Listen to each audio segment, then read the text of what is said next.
Hello, hello. Hope you guys are doing well. Excuse me, I'm literally just about to start the stream and I've got hiccups, so hopefully they'll go. Literally the 5 minutes before going up, I'm just there going, hold it in. It's probably not going to work, but my name is Fiona. I use she, her pronouns. My glasses are wonky. And I run What Am I Rolling, which is a twice-monthly RPG one-shot podcast where we focus on lots of different interesting tabletop RPGs that aren't necessarily the big ones. And this stream, Too Long Didn't Read Tabletop RPGs, is a way for me mostly to be accountable and read through some RPGs I've not read for in a while or have always been interested, that basically have piled up on my to-do list. I was going to say to-do list and reading list, and then to-do list, to-do read, to read list, and just go from there, really. I hope you're all doing well. Yes, I know, it's the weekend. I wasn't supposed to be just streaming till, like, Tuesday or something, but I thought, I've got a free day, I've done all my stuff, why not do something a little bit different? So that's what we're doing today, and I had to think, because I've got a few RPGs that I do need to read through for various upcoming projects, which I can't talk about. I think can't talk about just yet, just because of need to guarantee it and stuff. But one of them, this sort of came up. The reason I'm sort of focusing on this RPG today is that actually, Girls Run These Worlds, who I'm currently running an Alien stream for. Please go check that out. Actually, I've got a quick. I got a thing for that. Give me a second. Because that's super fun. Come check that out. It's on Twitch. You can go subscribe to that now. It's also on their YouTube stuff as well. So the first 2 episodes are now up, the VODs, so to speak. But they've announced this week they're doing casting for Bluebeard's Bride, which is a horror RPG by Magpie Games. Oh, clearly I'm not with it today with the hiccups. So I was like, ooh, I've not played or read through Bluebeard's Bride in quite a while, so I thought, why not spend the next 2 hours doing that? Because that's what we try to do. We try and sort of spend 2.5 hours going through the book, through the stuff, what we like about it, what we are interested in, etc. And yeah, let's dive right in. I hope you're doing well this fine weekday or whenever you're watching this. Yeah, there's not much to say really. I just was like, let's just do this, and then here we are. And I think the hiccups are good, so that's always good as well. So, what is Bluebeard's Bride? So first of all, you can get it at Magpie Games. I've put it in the chat as well.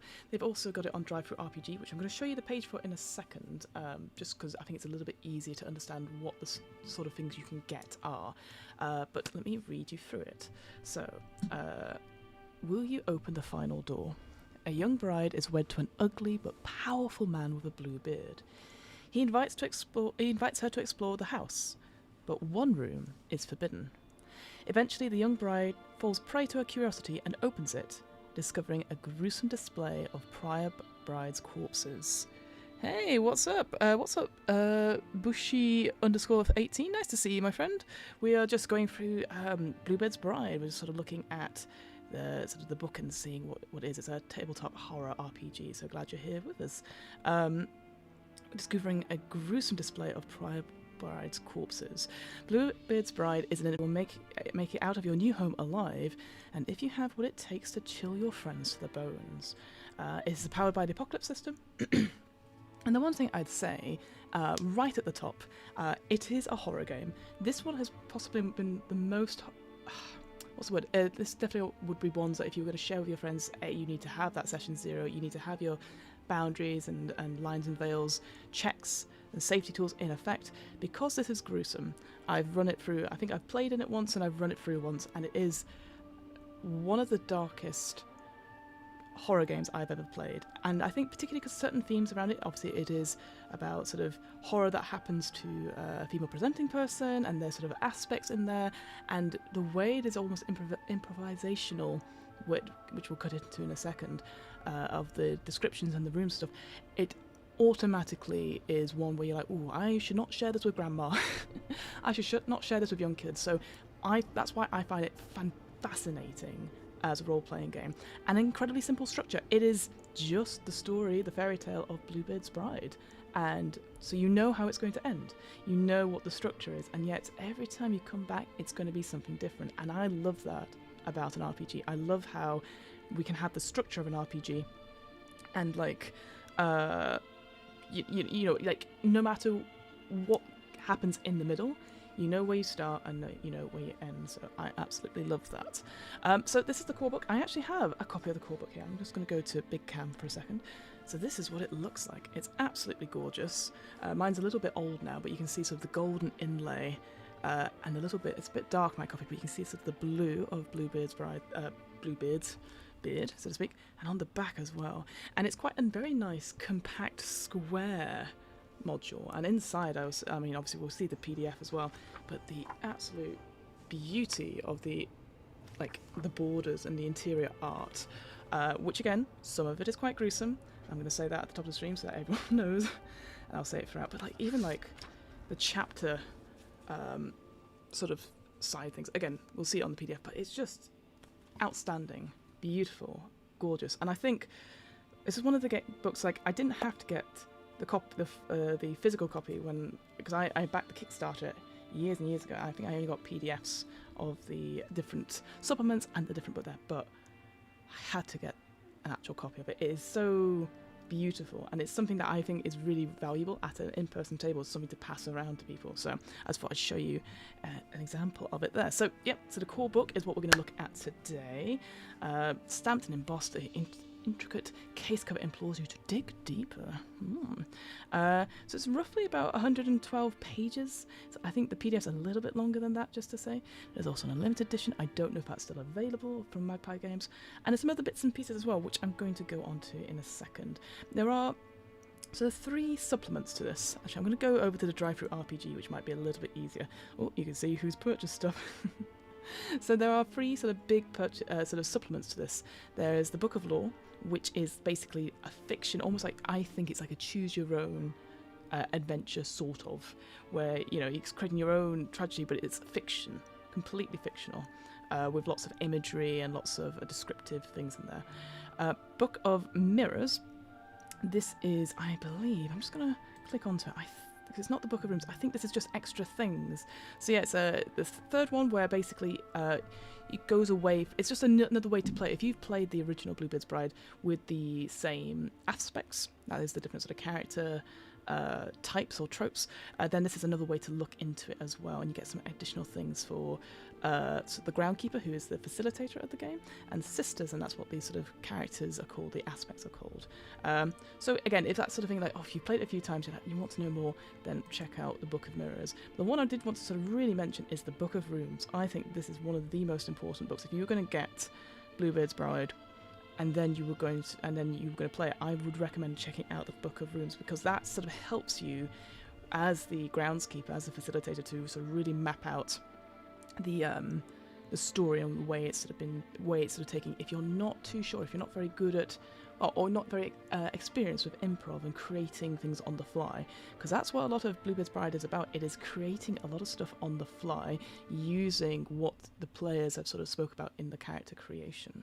Other things to look at as well, you do get, I think if I switch back to Bluebeard's the actual thing, so there's a couple of other sort of tarot decks and sort of cards as well to help you with sort of objects. These are just additional things. You don't need to get them to get the full experience, but it's just something quite nice about it. And yeah, it's a powered by the Apocalypse system, so your characters only really need 2d6, and that is kind of it. That's all I really wanted to say on that front. There is something, you might have just seen it there, called the Booklet of Keepsakes. I'm not entirely sure what this is. I had a quick look before we started. It feels like it is almost like a taster if you wanted to try out the Book of Rooms and the Book of Mirrors, those two sort of things. There's also a secret wing, which again, I think that's just some extra stuff. And there's Vacant Hotel, which almost brings Bluebeard's Bride story into the modern day. And it's, rather than sitting in a big sort of mansion fairy tale style, it is more in a hotel, I think almost like the Shining style, which is pretty cool. Cool. So, oh, and the final thing, sorry, I'm like leaping ahead. Final thing is that if you go onto the Magpie Game website, you can get the core play materials for free, which is basically each individual sort of aspect, whatever the player is sort of doing, and a general big one for because everyone's playing the bride. I'll talk about what I mean in a second, and some information there. So you can get that for free, which is good. So if you know how to run Bluebeard's Bride without the book, I would just get these play materials for free off the Magpie website. So with all that out of the way, I am going to move us across to... Just going to turn that one off and bring that one up for me. So yes, this is what it looks like. So you can instantly see that blue of the beard, so vibrant on my screen for sure, and the gold sort of filigree as well. It is absolutely stunning, this cover. I think like that's what really drew my eye to it. So yeah, Bluebeard's Bride, a horror tabletop game, written by Whitney Stritz, Marissa Kelly, and Sarah Richardson. Yeah, I just remember when it came out, I was a Kickstarter. It was so stunning and so exciting. So let's just move on. Is there a... Yes, I was going to say there must be a table of contents, as usually is, so I'm going to zoom in a little bit for us so we can see it. We're going to read through quite a bit of it. We'll probably get to... Let's see, I think we'll probably get to... Probably to the end of chapter 3, because the other ones are just examples and stuff, which is all very good, play materials, etc. So yeah, so we're going to look at the introduction to what it is, the tale itself, which I'll read out, because I do think that's quite... a good one to read aloud, certainly for a stream like this. Chapter 2, how to sort of play your part, you know, the character creation and what the main game mechanics are, and then some advice and stuff for the groundskeeper and like how to trigger moves in this Powered by the Apocalypse game. So I think that's all good. So let's move on, and I'll zoom out so you can see the sort of squareness of the shapes as well. I just love like each chapter sort of beginning page. I'm not entirely sure what the technical term is this sort of very dark, very sort of faceplate, so to speak. Absolutely love it. So, and of course, tiny writing. So I'll zoom in a little bit and I'll make sure I'm on panning. Great. So, Bluebeard's Bride is a tabletop role-playing game of supernatural horror set in a familiar fairy tale. The tale starts simply enough. One room in Bluebeard's house is forbidden. I love how there's like lots of forbidden stuff around it, almost echoing. That's pretty cool. It's forbidden to the bride. Eventually, she falls prey to her curiosity and opens it, discovering gruesome evidence that reveals her husband to be a killer of women. The game you play with this book is different. You and your friends explore the rooms of Bluebeard's home as his bride, creating your own beautifully tragic version of the dark fairy tale. Each player takes on the role of an aspect of the bride's psyche, known as a sister, who guides the bride through Bluebeard's house, armed with little more than a set of keys. Each of you take it in turn to speak as these aspects of her psyche. Hang on, sorry, I've misread that completely. Each of you takes turns speaking as these aspects of her psyche would speak, deciding what actions the bride takes, pushing the bride deeper into the mysteries of each room, and provoking new horrors along the way. You and your sisters may not always agree, mimicking the internal struggle we all sometimes feel when confronted with difficult choices. One sister may feel the need to rebel and push further in her investigation, while another sister labours to regain control in the face of her fears. The bride and your experience in the game is stronger for these types of conflicts and disagreements. I like that because you are all playing one character, but you're the sort of that internal conflict that we all feel. I think that's such a nice way of describing it, and having you play a certain part of that's just very different to anything else I've experienced in a role-playing game. The rules of this game involve some negotiation and a bit of chance. Sometimes you will wear Bluebeard's wedding ring directly and directly control the bride's actions. Other times you will roll the dice and determine what happens next. No single person directs this story, not even the groundskeeper, who portrays the servants and horrors you meet along the way. The bride's story is unpredictable and engaging, leading her down a dark path to an unknown future. But the bride's story is not random. Your experiences in Bluebeard's house are guided by the original fairy tale, a framework that ties your story to the many tellings of Bluebeard's story. You move from room to room, gathering tokens and encountering horrors, before eventually making your way to the final room and sealing the bride's fate forever. And along the way, questions will arise. So yes, I seem to remember from before, these idea of grabbing tokens, it's up to the players, the sisters, to decide whether that token is one for or one against what you're investigating, this idea that your husband isn't who he says he is, or is is a bad person, so to speak. What will you find in your new husband's house? What horrors will haunt you? What darkness will you find within yourself? But in the end, there is only one question that matters for the new bride. Will you open the final door? God, look at that. Cracking. Absolutely cracking to that artwork. Pretty spooky, huh? In other news, I think my hiccups have stopped. No, touch wood.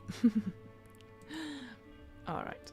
What do we need to play? So, before we play Bluebeard's Bride, you'll need to gather a few friends who want to explore the house for you for a couple of hours. This game is designed to be played in a single session, but it has replay value. If your friends are left begging for more, you can always set aside some time for another session. We included several sisters on page 47, so players can choose a different one each time, as well as guidelines to help generate an endless array of rooms for the bride to explore on page 76. As you prepare to play, you may find yourself in the need of the following: a dark corner to play in. Ambience is everything when playing a horror game. Find a space that accommodates the kind of story you're trying to tell. Dim the lights and shut the door so everyone can hear you whisper. A spooky soundtrack. Creepy music and ambient noise can heighten players' involvement at the table, as well as informing your play. Music can build tension in a scene or accent suspenseful moments. Accent suspenseful moments. Sorry, accent suspenseful monsters. That does not make sense. Look at the mediography. So that's in the appendix at the back for some of our recommendations. I love that. I love it when RPGs give you examples of, types of media to look at or books to read, etc. And music, absolutely one of the best things for it.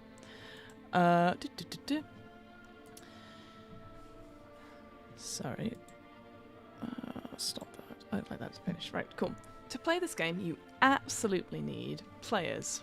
One person to facilitate the game as the groundskeeper, and roughly 3 to 5 others to play as the bride, in brackets, sisters. Playbooks. Each sister's playbook is an archetype of the bride's personality, and these are available online as well. So great, so that's going to be part of those core play materials we saw earlier. A ring. A sister who wears a ring has more narrative control over the actions of the bride.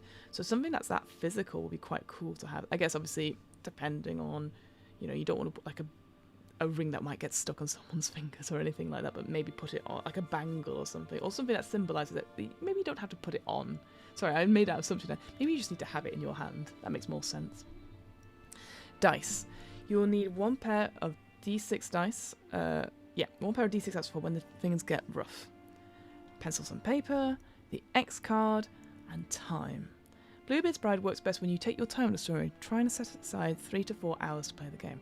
Yeah, so I do think that this game should be played in one night, and I actually would say, like, I know we're always like, 3 to 4 hours, etc., but that's probably not including the collaboration start of this thing, where you're picking the aspects and describing them and answering the questions for it. So I would actually say like 5-6 hours, which I know that's like, not many people have that time anymore, but just rather than splitting it up, because I have run it before and I split it up into 2 like parts over a week, and I really wish I hadn't. I really wish we just kept that momentum and kept that sort of story going for a couple more hours, but that's just from playing it through, I guess. Why play a horror game? Why go to all the trouble of gathering friends when you can instead read a ghost story or rewatch your favourite horror film? Tabletop role-playing games allow you to explore horror directly and to collaborate on a terrifying tale with your friends. Watching a movie allows you to passively engage with the monstrosity. The storyline is fixed and unmoving, and not tailored to you or your fears. Often, you can guess the tropes of a movie or a story and what the ending will be. Bluebeard's Bride has an ending that only you and your friends can discover through play. Horror stories are things born of nightmares and old fears. Their content is drawn from a dark place deep within our psyche. Bluebeard's Bride encourages, nurtures, and grows the grim and indecent part of your imagination that hardly gets exercised in the light of day. Ooh, I love that. What a great flavour text there. You have permission to give your voice to the darkness within, and you may be surprised about what you will find there. as well as what your friends reveal. This feeling can be liberating as well as terrifying, and if you scare yourself, you can scare everyone else at the table. Remember, you and your friends determine the fate of the bride, a young woman who arrives at her new home, rather than simply reading about how her story ends. And if you make decisions for her, as you make decisions for her, you occupy the role of both the audience and the author of the story, watching and reacting as the horror unfolds around you. Playing Bluebeard's Bride is a memorable experience. No movie or ghost story can match that kind of experience that you and your friends can create collaboratively, whispering to each other in the dark and rolling dice at moments of horrific uncertainty. Ooh. Oh. And lovely. What a lovely image we have there. I do like that, because I think that's the thing, because like we often get, I was talking to Charlie from Parable Games, who's written Shiver and an upcoming solo RPG coming up, which is all horror based, and like, why would we play horror games that we're not necessarily meant to succeed at or fight in, you know? There is some, and horror isn't for everyone, but I think it depends on what kind of horror it is. Like, if it's like a slice of, say, blockbuster horror, so like, you know, Jurassic Park or Honey, I Shrunk the Kids, that sort of like epic, but oh no, you know, that is kind of one kind of horror. Whereas we go to the other end of the scale is slasher, so you know, a serial killer, etc. That's on the other end of the scale. This is an interesting one because it allows us to explore certain aspects that we probably don't really explore in the normal horror games, and also we do it in a safe way because we know what the ending's going to be. We know how we get there, and it's done collaboratively. Like I said, I don't think I've ever come across another game like this, and I think Powered by the Apocalypse works so well as a framework for it because of the playbook stuff. So let's have a look-see. Perfect. Straight in there with playing safe. Before you can take a deep breath and off the path to the delightful darkness in which Bluebeard Bride is played, there are a few things you need to know. Setting expectations. Before you begin, you and your group should discuss what kind of game Bluebeard's Bride is and decide whether or not it's a good fit for the group that night. In this game, the goal is not just to scare or creep out the players, but the characters you play, but to frighten you as players. I like how that, it is italicized that. This kind of experience requires at least a minimal amount of buy-in.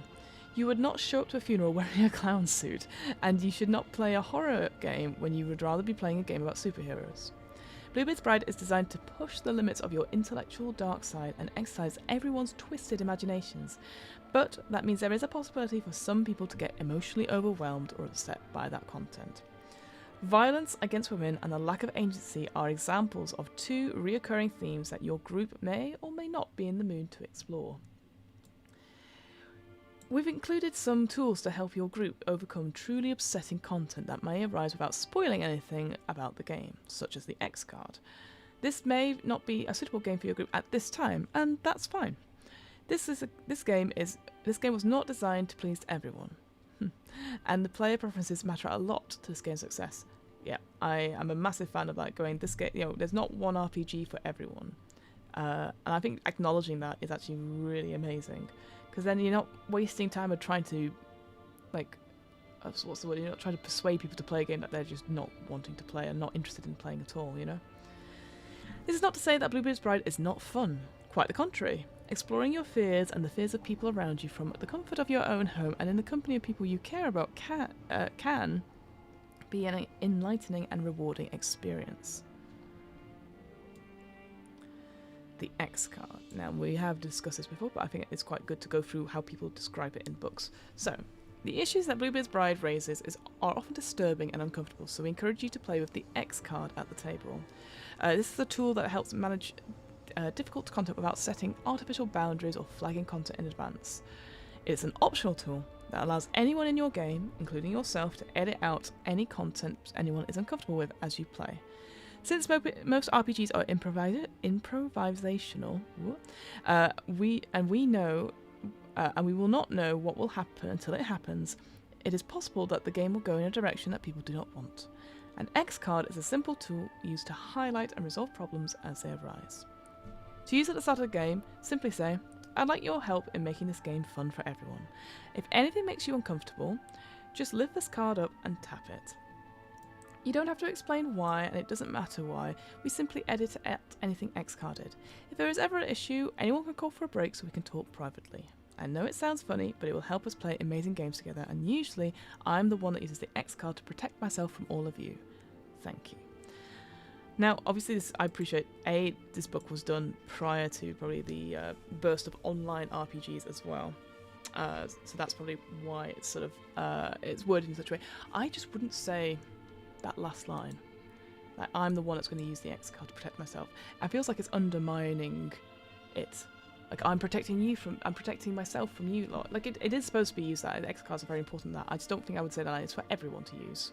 So, I just feel that last line maybe undermines it a little bit. That's the only thing I'd say. We have found that anything that gets X-carded during play can be replaced by something equally horrific, twisted and troubling that does not push our group to the bad places. Oh, hello Vasily. Nice to see you. I hope you are well. We're just reading through Bluebeard's Bride, the RPG, so hopefully you've come in for that, so nice to see you. We trust that your collective imagination to do the same. You'll always think of something other terrible things the butcher was going to do, or some other disturbing performances of self-mutilation the horror needs to perform. Do not let yourself be bound by something so mundane as the first thing you thought of in a scene. Sure. Very good. So, and yeah, that's true. It's like, there's always ways to make the horror happen, and it doesn't have to be the most gruesome way. It could be something much worse, but it doesn't have to step on somebody's boundaries. So I agree with that. Oh, let's look at this art. Interesting. I wish I had a very beautiful X card like that, to be honest with you. Oh, gorgeous artwork as well. I appreciate I didn't say who the artists were, so I'm going to read that from the book here. So that's very bad of me otherwise not to say. Art by Rebecca Janoskarvia and Krin. And there's some additional art as well. Okay. Very cool. Very cool. Ah, interesting. It says here, based on the fairy tale Bluebeard, and Bluebeard's Bride was heavily influenced by Urban Shadows and Apocalypse World and Monster Hearts. Yes, all those games combined. If you like those games, you'll like this game. This game is dedicated to those souls brave enough to seek out terrors, ghosts, and things that go bump in the night. There you go. There you go, indeed. All right. Ooh. Chapter 1, A Strange Beginning. Okay, so this is the tale itself. What it recommends, and I know it's going to say here as well, is that you read out this tale before you begin your actual play. Which is great. I love speaking. I love taking big monologues at the beginning before the players get to interrupt me. So, The Tale of Bluebeard is one of the oldest and bleakest to persist, and was a well-known story by the time it was written down. For centuries, analogues such as Fisher's Bird have taken root all around the world, and you should not, dear girl, assume a correct, definitive version exists. Fairy tales persist in a state of multiplicity, with a new life and meaning breathed into each telling. I like that. So there's no one definitive version of this tale. Many versions of this lurid tale are a testament to the gripping qualities of what it is at its core. Violence, sexuality, and death. We know these subjects are titillating, but like any good story, there are lessons to be learnt. The thread running through all these tellings paints a picture of a trap that is sprung when a wife's curiosity drives her to disobey her husband. Some interpretations say that it is a tale meant as an admonishment to women for their precarious nature. Others say it's a tale from women for women, meaning it as a warning about men and their power. The following version of the tale, which we're about to share with you, is one of the many you will share at the table. As you read and play out your own telling of this haunting story, allow yourself to connect with this feminine horror. It belongs to you, dear child. Your burden and your thrilling dare. There is no flinching away from it. The horror you unlock will be what it will be. and you must find your own meaning in respect to your own life. And ask yourself how that tale reconciles with your own hopes, your dreams, and your darkest fears. Remember though, it's just a fairy tale. Once upon a time, there lived a lord whose palace was so splendid and so richly furnished that even the sultans could not be compared with it. He had dishes of gold and silver, sofas and chairs upholstered in the finest silk. The walls were adorned with every kind of curious antique. There was, however, something very odd about this lord. The colour of his beard was a rich and shocking blue.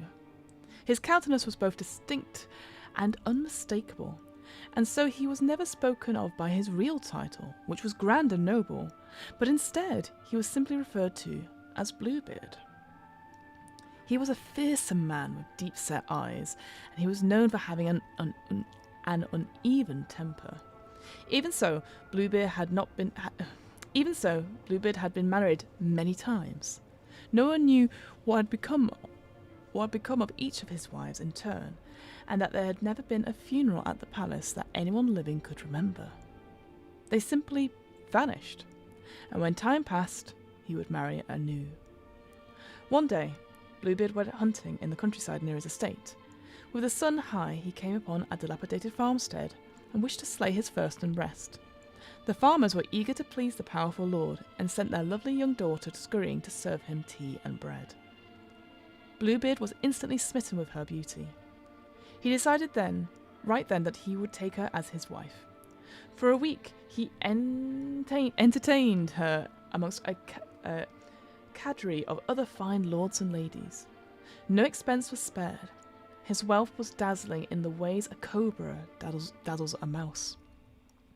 After that single hedonistic week, Bluebeard came to call with a marriage proposal. Bluebeard scared the young woman, but she couldn't let her family languish in poverty.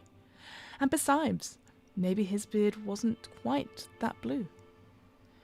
She accepted his proposal. In short order, they were married at the palace. Such a sight it was. 1,000 white lilies decorated the pagoda for the ceremony. Delightful incense burnt throughout the night. The young bride awoke the next morning in her bed alone, her marriage yet unconsummated. This caused her some amount of anxiety, yet also relief. She was escorted by a servant to the dining hall, and there she found Bluebeard breaking his fast. He greeted her cheerily and bade her eat. Bluebeard informed her that he had received urgent news and must leave at once on a journey of much importance and would likely be gone for many weeks. To console her, he kissed her affectionately and gave her the keys to every door in the house. He bade her to amuse herself in his absence. "Here," he said, "are the keys to your new home. The smallest key, my dear, is for the closet at the end of the great gallery. Open everything, go everywhere, save this one little room. I forbid you to use that key." The bride promised to faithfully obey his orders. She stood, waving to him from the palace gates as his caravan of camels and horses kicked up a trail of dust as they departed. No sooner was he gone that she began to wonder what could possibly be hidden behind the hidden door. Did he hide disturbing habits or unseemly desires? Was there some secret treasure only known to those of noble blood? Did he hide a mistress? Or was it something too terrible for her innocent mind to guess at? She distracted herself from the idea of the exploration of the palace. She inspected the galleries, each one more magnificent and splendid than the last. She tried on exotic furs and rubbed herself in priceless oils. She visited the servants in the kitchen, which caused quite a stir, and luxuriated in steamy marble baths. All the while, her curiosity was gnawing at her. Was not the palace now her domain? Did not her husband trust her with his secrets? She idled in her bedchambers, becoming lethargic and gloomy. The splendour of her surroundings took on a sour bent, and she could take no pleasure in them. Finally, she could not resist the siren's call or the forbidden door no longer. In the pitch of the night, she took a single lamp and descended a back staircase to the gallery. Upon reaching the closet door, she paused, remembering her husband's command. She feared what might happen if she disobeyed, but the impulse of her curiosity was too strong to resist. With trembling hands, she fit the small key into the lock and opened the door. At first, with the weak lamplight, she couldn't see very much. As her eyes adjusted, she realised what was in the room. The floor was covered in congealing blood, and the walls were lined with headless bodies. Bluebeard's previous wives. A great scream tore itself from her throat as she dropped the key. It was a few moments before she came back to herself. In a daze, she grabbed the key from the floor and rushed out of the room. She locked it behind her and returned to her chambers. In the daylight of the following morning, it all seemed like a dream, but when she examined the small key, she found a stain of blood upon it. She wiped it carefully, but the blood remained. Then she washed it and scoured it with sand, but to no avail. That very evening, Bluebeard came back from his journey, saying that he had received word on the road that his business had already been settled. His wife tried her hardest to appear happy on his early return, but on the inside, she quailed. She waited with dread anticipation for him to ask for the return of the keys. He did so upon the next morning. He looked through the keys and saw that the littlest one was stained. "How comes this blood is upon the key?" "I do not know," she faltered. "But I do," mocked Bluebeard. "You have done as I have forbidden. Well, you will now go in once again and take your place amongst the ladies you were so curious to see." The bride threw herself at her husband's feet and begged him to forgive her disobedience, but Bluebeard had a heart of flinty stone. "Prepare for your death," he declared. "No, please, give me but a few minutes," she cried, "so I may pray." Bluebeard agreed, and the bride rushed to the top of the nearest tower, hoping against hope that someone, such as her father or mother, may be approaching for a visit so that she could give them a sign to make haste. Pennants whipped silently in the sun, but nobody was coming. The bride wept bitterly. Given no choice, the bride descended. He led her to the tiny, horrible room. Near its entrance, he bade her kneel on the rough flagstone. She obeyed, weeping, and without ceremony he chopped off her head and put her body in with the other wives.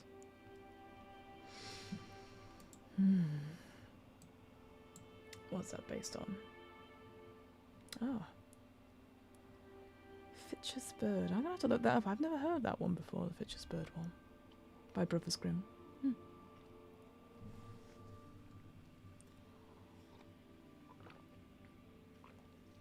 The original fairy tale is called Bluebeard.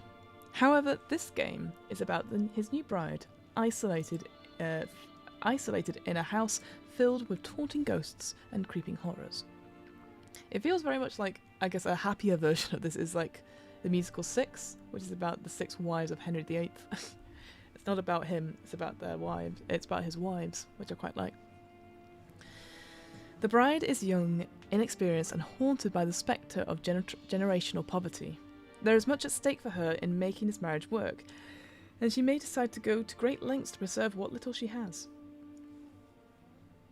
Conversely, she may be dead set on resisting the temptation of such a beautiful lie, and search tirelessly for enough evidence to make her case to the local authorities before it's too late.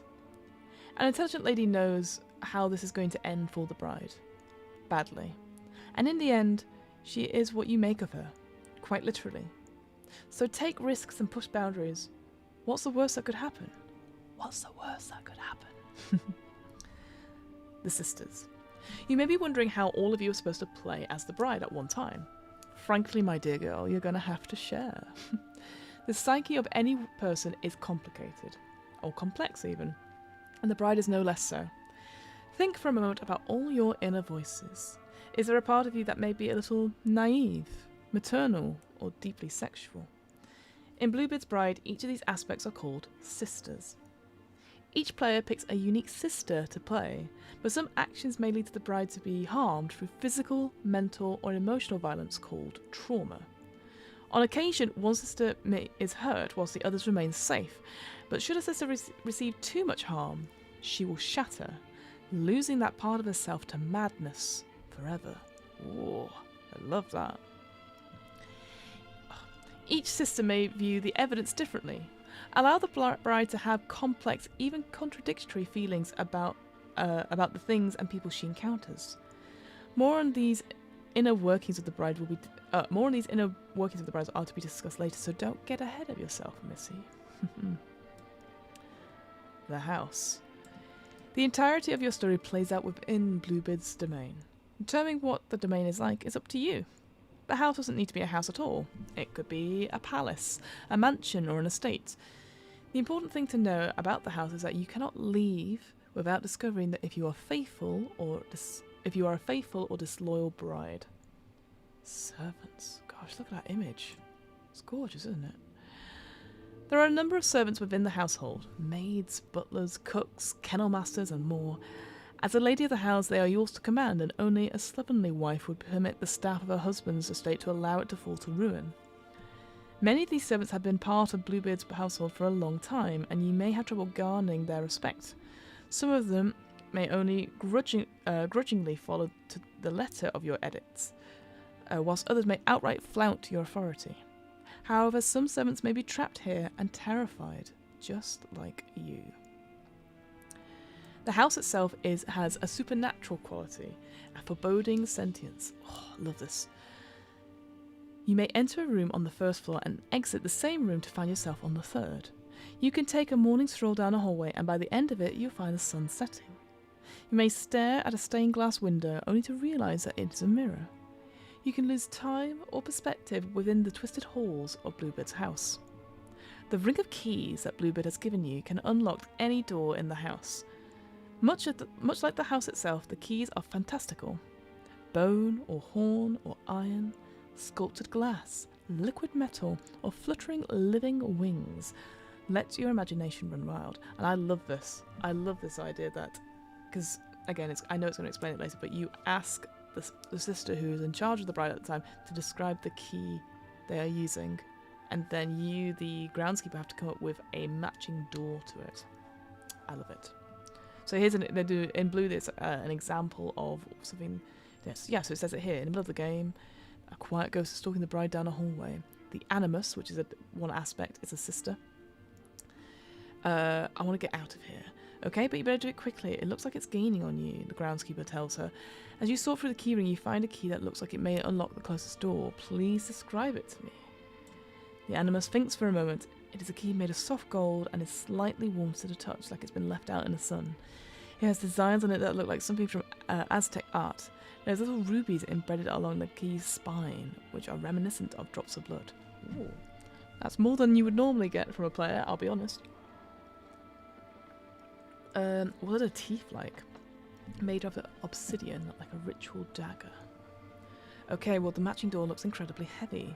Carved into the stylized scene of a ritual sacrifice, a woman lies prone on a bed of stone at the top of the pyramid, and a priest is carving out her heart. Excellent. And I love this. Like at the end it says here, like when you turn the key in the hole, you swear you can hear the faint snapping of plant stems. I love that, having that little sound, like a sound cue, describing all the five senses. It's always great. Okay, next up. Tokens of faithfulness and disloyalty. Tokens are small objects or mementos that symbolises events that took place in the room.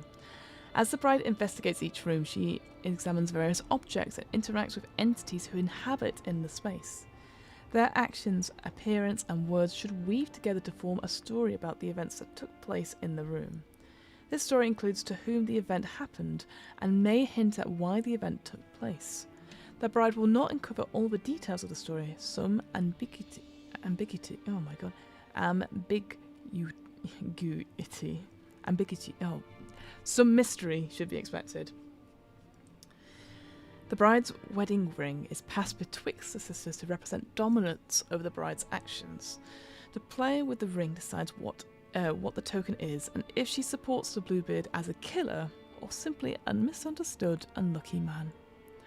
If the bride decides the ring holds proof that Bluebeard is innocent, she is considered faithful, and takes a token of faithfulness. But if the bride determines that his guilt, she is deemed disloyal, and takes a token of disloyalty. You may be surprised at the strange impulse some of your sisters ascribe to the events that took place in the room, and sometimes you may even be swayed from your first thoughts. However, do not look to the groundskeeper for clarification. This is your decision to make. So what I like about that is that it's very much like, at some point, which I think we are going to look at Brindlewood Bay and The Between. The way that Jason Cordova puts in their games, it talks about, like, here is the clue, here is the thing. What do you make of it? What does it look like? How does it fit into your theory of stuff? And I really like that, because then as players, you might connect dots that don't necessarily align with what the GM sees, stuff like that. But and handing over that creative control to the players is one of a very big trust in a relationship, and two, it always gives you more interesting stories. I go back to that whole thing about, your scene partner. You have to be collaborative with the scene partner and listen, and not one person can dominate necessarily. It's more about guiding them to a solution. If I bring a brick and you bring a brick to the same spot, we can start building something. But if you bring a brick and then I bring the cathedral, then you're gonna have to go along with the cathedral probably. Or you could just smash up my cathedral, I don't mind. Here's another example, which we won't read too much in, because I think the other one was a more interesting one, because it's easy enough to be understanding, like, what do tokens mean.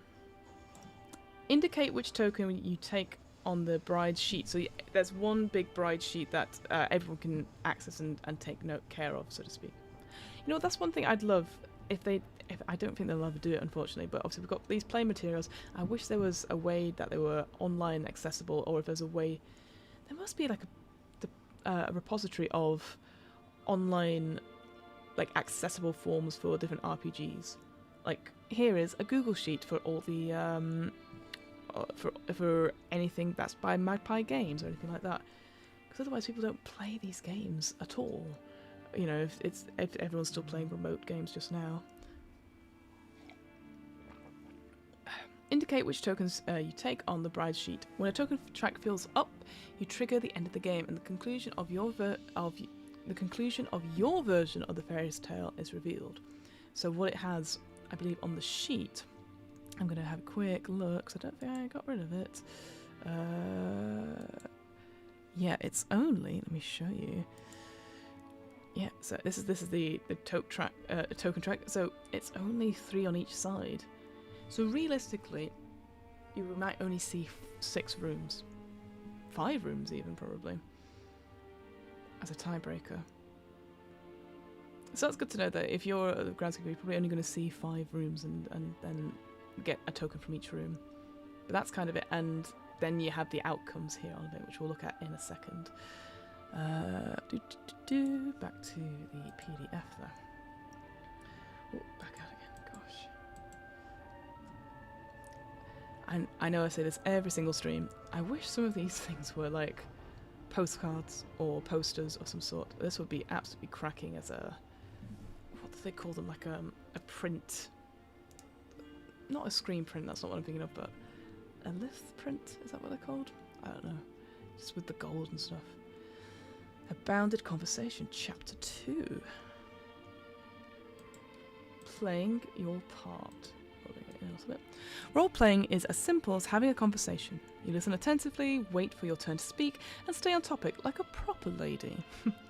Some conversations have more rules than others, like a debate or poetry reading, and Bluebeard's Bride is one of those bounded conversations. Learn the rules, express yourself in a becoming manner, and prove yourself, and you will prove yourself a most accomplished role player. Oh, I guess it. Yeah, I guess it goes from these 2 column things, and then you go over to the right, and then rather than down. So in terms of reading order, like for me, I always read down one column and then next, but I guess with the line it's supposed to indicate this. Fair enough. There are times in a conversation where you may speak as the bride, as a sister, or as a player. As the bride, you'll narrate what she does and what she says. As a sister, you express her internal conflicts and thoughts. As a player, you may find yourself sharing some of the bride's desires and fears. This conversation is guided by the groundskeeper, but it is your job as a player to keep the stories interesting and suspenseful. To keep the tension high in your scenes, the groundskeeper might cut into the conversation to keep things moving along to a new point in the story. Respect their facilitation and respond accordingly. You do not want to miss out on any new demands or consequences taking place. Be a good listener, or you may miss the knock of a horror at your door. Ooh, I love that. You and your sisters may also be tempted to interrupt each other, which is fine. Is that, say, friend or fiend? I'm going to zoom in a little bit. Ooh. Friend? Find? I think it's... it's fiend, I guess. It's fine. Fiend. I think that's what it's supposed to be. But be mindful of who has the ring. We refer to the collaborative story that you are creating together as the fiction. The fiction is the collection of everything that is happening. The fiction is the collection of everything that is happening, has happened, and can happen in your tale.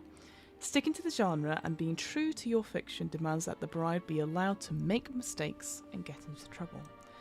Sometimes you'll get caught up in the moment and need to clarify an action. If there is a misunderstanding, the groundskeeper will rewind that scene, honour the clarification, and continue where they last left off. However, once something is agreed upon, there is no taking it back, even if the outcome is bloody and painful. That door closes behind you. I kind of wish I could write a horror story or a horror RPG like this. I just feel like it's so straightforward and just tells you exactly what to expect. And I will say, I feel like this is one of my favourite horror RPGs that I've played. I would love to have a game that's just exactly like this. I think this is the one that really hits my spot in terms of horror. I'll just make sure that spider, you can't see it. Sorry, I didn't realise it was there. The rooms. The truth, my dear, will not come to a bride who merely sits in one place, so the groundskeeper will guide you through a series of rooms. Within each room, the bride aims to propose a truth about what happened, to whom, and why. Proposing a truth allows her to collect a token of faithfulness or disloyalty, furthering the evidence she has for or against her husband. As the door closes behind her, it is up to the bride to determine the truth about the room. So it is crucial that the sisters and their players be proactive in their investigation. If something excites you, go after it. If all seems harmless, whisper to your sisters. Remind them what could be waiting for them if they dare get too comfortable. The rooms are there for the bride to investigate. There is no need for the bride to wander the halls or if all the happenings are behind closed doors. When you have made up your mind and have what you came for, leave that room, and head to the next. After all, a proper lady should never outstay her welcome. The final room. You know which room that is. It is the one room you have been itching to open. The one room your husband forbade you to enter. Forbidden. The one room that will bring you pain and misery. Forbidden. And ruin that there is no going back from. Forbidden, forbidden, forbidden. When you've collected enough evidence for or against your husband by filling up one of the token tracks, the groundskeeper will ask you what you do next. The answer you and your sisters give to this question determines the fate of the bride. Everything the bride has done for this moment... Everything that the bride has done was for this moment. Playing to find out what would happen when she faced that locked door of the one room her husband, Bluebeard, forbade her to enter. Now the bride must decide if she will open the forbidden door, merely peek through the keyhole, try to run for her very life with questions unanswered, or if it's already too late for this bride to avoid her fate. As an example. Outcomes. Here we go. So this is the interesting thing, I think. You've travelled these dark halls in search of a truth most divisive. Each room provided you with all the evidence you desired to make one fateful choice. Now you stand before the forbidden final room and you must decide. Fateful Bride. When the bride proves the husband's loving interactions, tell the groundskeeper if she enters the room or looks through the keyhole. The disloyal bride. When the bride proves her husband's malicious intentions, tell the groundskeeper if she presents her tokens to the town to prevent Bluebeard from killing again or runs away to start anew. Shattered bride. When the bride shatters completely, her fragmented mind now craves things it didn't before.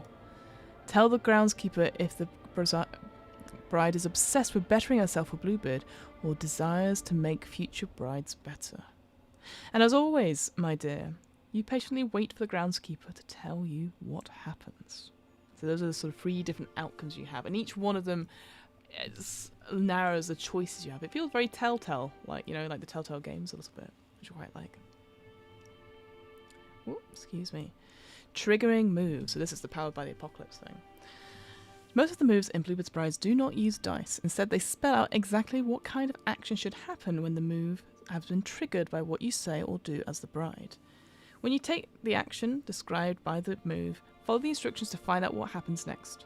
However, you might do something in the fiction that would normally trigger a move, but you do not meet its requirements. You might, for example, urge your sisters to dirty yourself with violence, a ring move when you do not have the ring. In those cases, the sister with the ring will decide what to do. Yeah, absolutely. So, basically, from what I remember, the ring moves are sort of like you can only use if you've got the rings. So sort of those are that's the sort of overview one, I think. And then all the other moves are sister/playbook related, I think. Oh no, maiden moves. I can just see there. So maiden moves, they're available to all. Then there's ring moves, exit moves, and face moves. Sister's face moves. Cool. Well, might as well read it out, right? The moves allow the bride to connect with the story, walk its halls, and interact with the world in a real and exciting ways. Moves are like the rules of an elegant dance. Elegant dance, yeah. First you curtsy to your partner, and then you take his hand, and your moves shape and define the fiction when the bride takes action. Do it. Any time throughout the game, a sister can trigger one of the maiden moves. More restricted are the ring moves, exit moves, and one of your sisters and your unique sister face move, all of which only apply in certain circumstances. In general, each set of moves covers an array of different issues. So maiden moves facilitate the bride's investigation of a room. Ring moves permit the bride to take direct action. Exit moves allow the bride to exit a room and move on to another, and face moves are special actions that only one sister can perform. So 4 different kinds of moves there. And there's an example, which again we're not going to read through that one because it's going to, I know for this it will give you a proper example. Oh, not yet, but it will do. Rolling dice, hit and misses. When a move asks you to roll, pick up 2d6 and roll them on the table in front of you. The move will tell you to roll something, plus something, so blood, carnality, or resilience. To get your total, you should count up the total of your 2 dice and add whatever the modifier your sister has in that stat. The outcomes are quite plain. 7 or more is a hit, and a total of 6 or less is a miss. In general, a hit means you've accomplished the goal of the move, and a miss means you may or may not have accomplished what you set out to do, but something interesting will happen. The move has a special condition for rolling a 7 to 9, which represents a mitigated hit, where you have to make compromises or take a worse outcome. Overall, you are hoping for a plus 10 when picking up the dice. Do try to remember that a miss is not a failure. It just means that the groundskeeper will take over and to dictate what happens rather than you or the move dictating the outcome. Control! The groundskeeper never rolls dice. Thank goodness. Whew. Instead, they make their own moves when appropriate. These moves can be triggered on a miss, when another move calls for it, or quite simply when things get dull. This may seem constricting, but much like a stiff, bone-ribbed corset that keeps your posture tight, upright and proper, these moves encourage the groundskeeper to focus on contributing in meaningful ways. trauma. Things you encounter in Bluebeard's house may wish to misuse you. Some creatures will only hurt you a little bit, say clawing your skin as they rip your wedding dress from you. And this is indicated by taking 1 trauma. Others may have deeper lessons to impart to you, so take the free trauma they inflict whilst wrenching your lower jaw from your face seems reasonable. Oh, good lord. The groundskeeper will tell you the amount of trauma you take and ask if you wish to share it or take it alone. Oh yes, I forgot about this mechanic. There is no mechanical reason for you to do either. All of this relies on what is in your heart and how much enmity lies between you and your sister. What lies? Oh, but I love that though, because you might feel that you've roleplayed that you are such an innocent person, and then you take trauma like 3 and you're like, oh, I will shatter if I take that trauma. I'm sharing it around. I think that's amazing. Triggers and uncertainty. Using moves may seem constraining. After all, isn't the best part about being a new bride that your husband gave you permission to wander about freely and do whatever you like? Why would we want to limit what the bride can do, and why is the sister wearing the ring the only one that can make certain actions? Do not ask silly questions. Control thyself. You are a young woman with more self-control than that of a child running barefoot in the streets. Moves are limits that promote creativity and provide a structure so everyone at the table will be on the same page. You will notice that in Bluebeard's Bride there are no moves for lifting heavy objects or leaving the house. You do not need moves to spell out that you are too weak to move a 1,000-year-old mahogany bureau or to remind you that your place is at home. When uncertainty strikes, and it will strike, moves help you guide the story in those dark and frightful moments. The trick is that the uncertainty cannot be one-sided. Both the sister and the groundskeeper must be uncertain about the outcome of the action. The bride will frequently be uncertain as she moves through the house. The players will often turn to the groundskeeper to find out what is happening or how things look, taste, feel throughout the house. But in those moments when not even the groundskeeper is sure of the future. So, for example, when the bride wails in the darkness, neither she or the groundskeeper knows who will answer until the dice is rolled. When the bride reaches out to empathise with a servant, neither she or the groundskeeper will know how the servant will react before she describes how the bride shows concern. When the bride lashes out in anger and fear, neither she or the groundskeeper knows what form that violence will take, or if doing so will open the bride up to further horror. Thus, the moves we have are natural places of uncertainty within our tale, places where we think you should stop and reflect on what is likely to happen next. Both the groundskeeper and the players are all playing to find out how the story happens together, without scripting it beforehand, so everyone can focus on staying true to the story. Yeah, I do think you need some sort of like framework just to help you a little bit, and sort of, because otherwise you kind of, anything that helps you narrow the choices down, I always think is very, very helpful. Sometimes you're like, oh god, I don't know what to do. I can do anything. That's, overwhelming of choice, isn't it? Alright, so we're going onto these maven moves, so these can be called upon the sister at any one time. There's no dice involved in these moves for a specific reason. There's no need for the outcome to be uncertain. Not only does this allow for the atmosphere to be maintained at the table, but it harkens back to telling ghost stories around a campfire. There's no dice there. These moves enabled the bride to investigate what happens to whom and why while interacting with her surroundings. There are 3 maiden moves.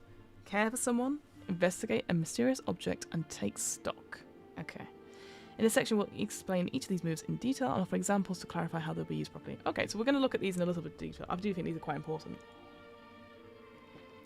How are we doing for time? Oh, we've got an hour in. That's not too bad, is it? Cool. Care for someone. When you care for someone, a servant or a horror, you ease their suffering and bridle their torment. They may demand a demonstration of your sincerity. They usually care for someone by pausing to tend to them or offer some comfort in a naturally feminine fashion. This move is triggered when the bride shows compassion or care towards a servant or a horror she wishes to soothe or calm. She cannot care for someone who is not upset or whom she cannot help. Even if the bride does hold sway over their intentions, not all terrors are so easily bridled. They may yet demand a demonstration of sincerity before allowing themselves to accept the bride's comfort. They may believe kindness is a trap set by Bluebeard to scrutinize their loyalty, so the bride may have to prove her intentions by usually helping them with their labours, fixing a problem within her powers, or whatever else your clever little mind cooks up and the groundkeeper accepts. Here's an example. Oh, but let's look at this. Well, that's a terrifying image, is it not? Goodness me. Is that water? Yeah, that must be water as well. Oh. Yeah, I'm not going to be reading out the blue text because that's the example. We don't need to see examples of this particular thing, I don't think. Investigate a mysterious object. You can, when you investigate a mysterious object from a room, you can ask two. Whose item is this? What memories does this item hold? What about this item is odd or uncanny? Why did Bluebeard keep this item? It's for figuring out more about the room and what happened there through analysing its contents. The move is triggered when the bride touches, dusts off, picks up, or otherwise physically examines an object. An object is considered mysterious if the bride notices it, and there may be more than one mysterious object in a room. The list of questions serves as a guide to exploration. Each bit of information is another piece of the puzzle clicking into place, helping explain the room and clarify how you feel about your husband. Knowing who owns the item, what events happened around it, and what makes the item unique, and how Bluebeard feels about the item may help you in your search for the truth. The truth. Take stock. When you take stock of a tense situation, ask one of the following. What stalks the bride from the shadows? What traps have been laid for the bride? What does this place demand of the bride? What horror is hidden from the bride? This move allows the bride to reevaluate her safety and position in the room. To take stock, the bride must feel vulnerable or threatened. She cannot trigger the move if there is no uncertainty in the situation. If you believe you're alone, the situation becomes tense when you hear a noise or see something move. Walking into a darkened room with a thunderstorm raging outside is spooky but not tense. It becomes tense when you catch the sight of a shadow that is not yours, or feel another's breath against the back of your neck. These questions hold a light to the danger the bride knows is out there but cannot quite see. Asking them does not create peril. There is always something watching, always a risk to the body and soul, always something demanded, always something you do not want to see. The groundskeeper will tell you what these things are, but keep in mind that they may not mean you harm. They may merely seek to correct or better you as a person, so they may be approached in many different ways. I like that. No, it's not Nightmare on Elm Street or Halloween where the serial killer is waiting for you. It's something else. A spirit that is sort of manifest in a way to sort of like better you as a bride for Bluebeard. Love that. Alright, so those were the maiden moves. Those were caress a horror. What was the middle one? Investigate a mysterious object and take stock. Those are those three ones that everyone has access to. Ring moves, though. Ring moves supersede the maiden moves, allowing the sister who wears the ring to trigger moves the other sisters cannot. The outcomes of these actions are uncertain, so you must rely on your stats, take a chance and roll the dice. Once you make a ring move, pass a ring to a sister who has not yet had it. There's 5 ring moves, sorry. Shiver from fear, caress a horror. Oh, it wasn't caress a horror. What was it in the other one then? Dirty yourself with violence, cry out for help, and give up the ring. I want to just check what that other one was. I completely forgot what it was. Yeah, care for someone. Care for someone. Right. I really like these moves because they are, like the take stock one. And what we'll have from Shiver of Horror is that if you, the player, feel it, that's the thing that triggers that move. Is that if you feel like, oof, something's not right here, or if you react in a way, that's when you trigger the move, which I quite like. You are sort of engaged in the game in some way. So the first ring move we've got is Shiver from Horror. When you shiver from horror, name the thing you're most afraid will happen. The groundskeeper will tell you how it's worse than you feared. Keep the ring and choose 2, or pass the ring and choose 1. It infects the bride with its perversion. Oh. It has the bride in its clutches right now. It speaks to you. Take 1 trauma. Just you, sister. There you go, it says it there. Triggered when the player of the sister with the ring squirms in her seat, shudders, or utters words of discontent. You can and should call this move on yourself if you find yourself reacting in such a way to the groundskeeper's words. It would be impolite to keep secrets from them. This move applies not to the sister you play, but to you, the player. There you go. Whilst the animus may be brave and stout-hearted, the player is the one who triggers the move. The groundskeeper may also call this move out if they notice you reacting to their descriptions. Trust that your honesty will be rewarded with more delightful trembling. Once you admit that you're shivering from fear, you now have the choice of whether to keep the ring or not. That decision is based purely on your personal desires. Do you want to keep control or pass the burden on to your sisters? You also get to choose how the horror reacts to your show of fear from the list. Ooh. Does it infect you, grab you, or speak to you directly? And there's a read for example. Okay. Caress a horror. When you caress a horror, roll +blood. On a hit, the horror is swayed by your stroke. Direct what it was intended for you for another victim in the house. Ooh. On a 7 to 9, it will shift its attention, but only if you participate in some way. The bride must touch the person or thing in some way to caress a horror. The touch must be affectionate, gentle, sensual, or at least have a semblance of vulnerability. The bride cannot trigger this move with simple words or by touching herself. And even if the bride indeed captures the horror's attention with her touch, its intentions remain unchanged. Do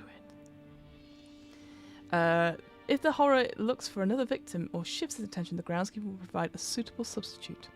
Don't worry. They will exercise superlative discretion on this matter. On a hit, the horror acts on its desire, and you may stay or leave as you will. On a 7 to 9, however, the horror insists that you help it achieve its goal, and it will be clear about what you must do to keep its goodwill.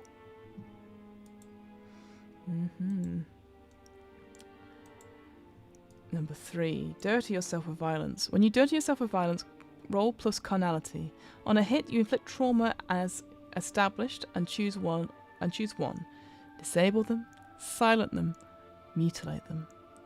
On a 7 to 9, choose one from below as well. Your vulnerability opens you up to trauma. Your carelessness leaves you in a bad spot. A real lady would never stoop to physical violence, and yet here we are. The bride's actions when using dirty yourself with violence must be specific and clear, and, unfortunately, must be violent. This is not a gentle push or a half-hearted attempt to flee. This is the desire to do harm to another living being.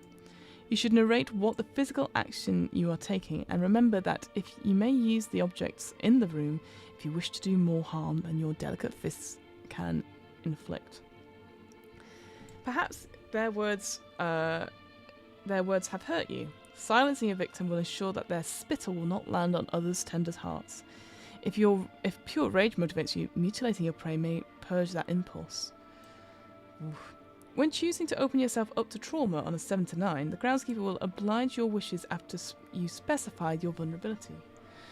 And so too, when you choose a bad spot, the groundskeeper will choose one as soon as you tell her how careless you were. Oh, brutal, brutal. Cry out for help, number 4.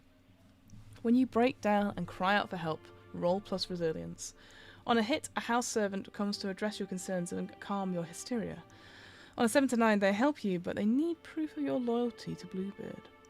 Sometimes the bride comes across something she may not be able to handle, a previously known deficiency, and this causes her to break down emotionally.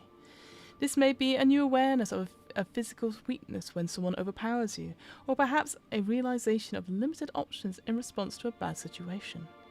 It is a humbling experience to vocalize your own shortcomings, but someone will come to your aid and dry your tears.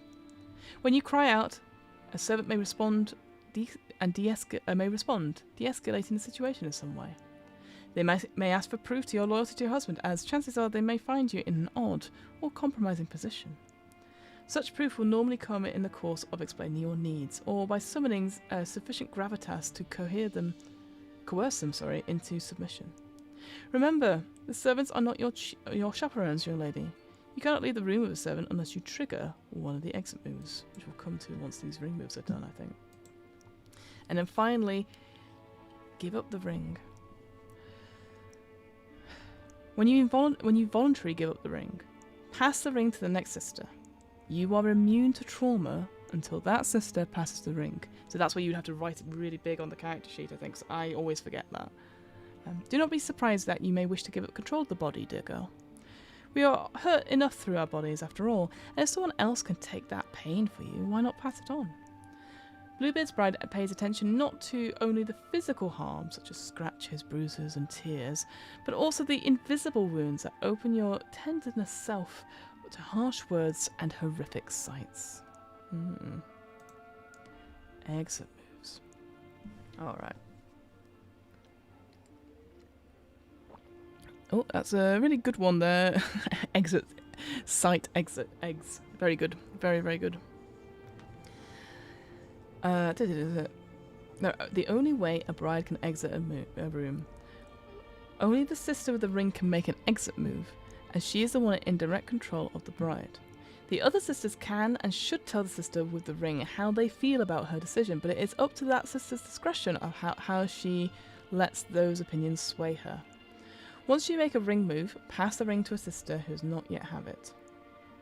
Wait, presumably an exit move, right? Because you can keep the ring here, right? Unless you... Oh, maybe I've misread this.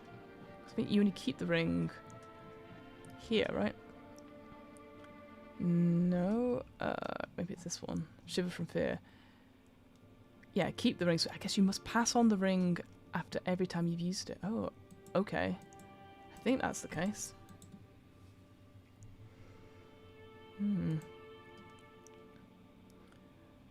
That should be right at the top in the ring moves, by the way.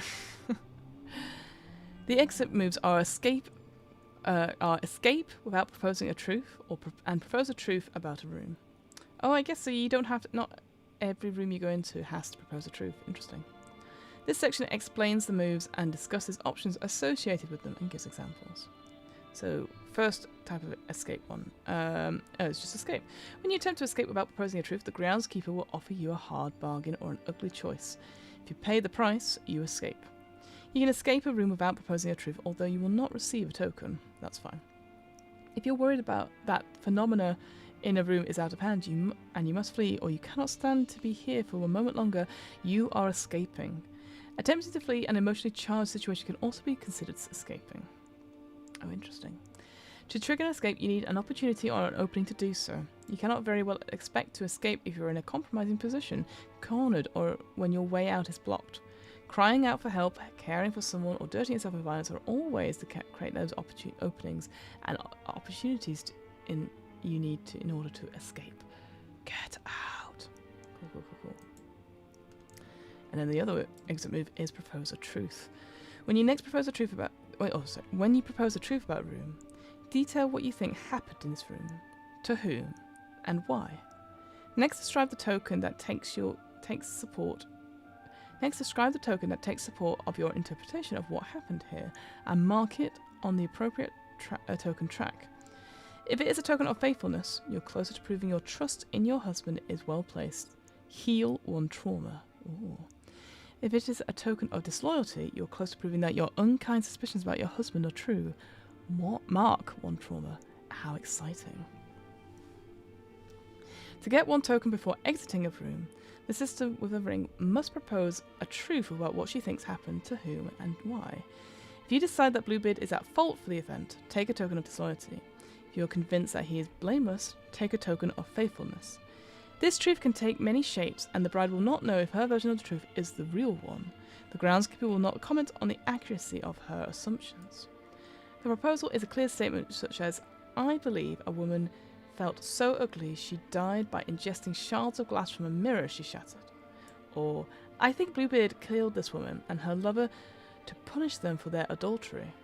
Or, I think the ghost we encountered died by her own hand using the gas oven because she lost her pregnancy and Bluebeard made her feel so bad for it she ended up killing herself.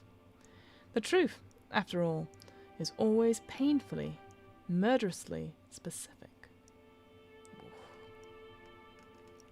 Remember what I said about dark themes? Hello. The bride lives on. Oh, wow. Look at this image. Oh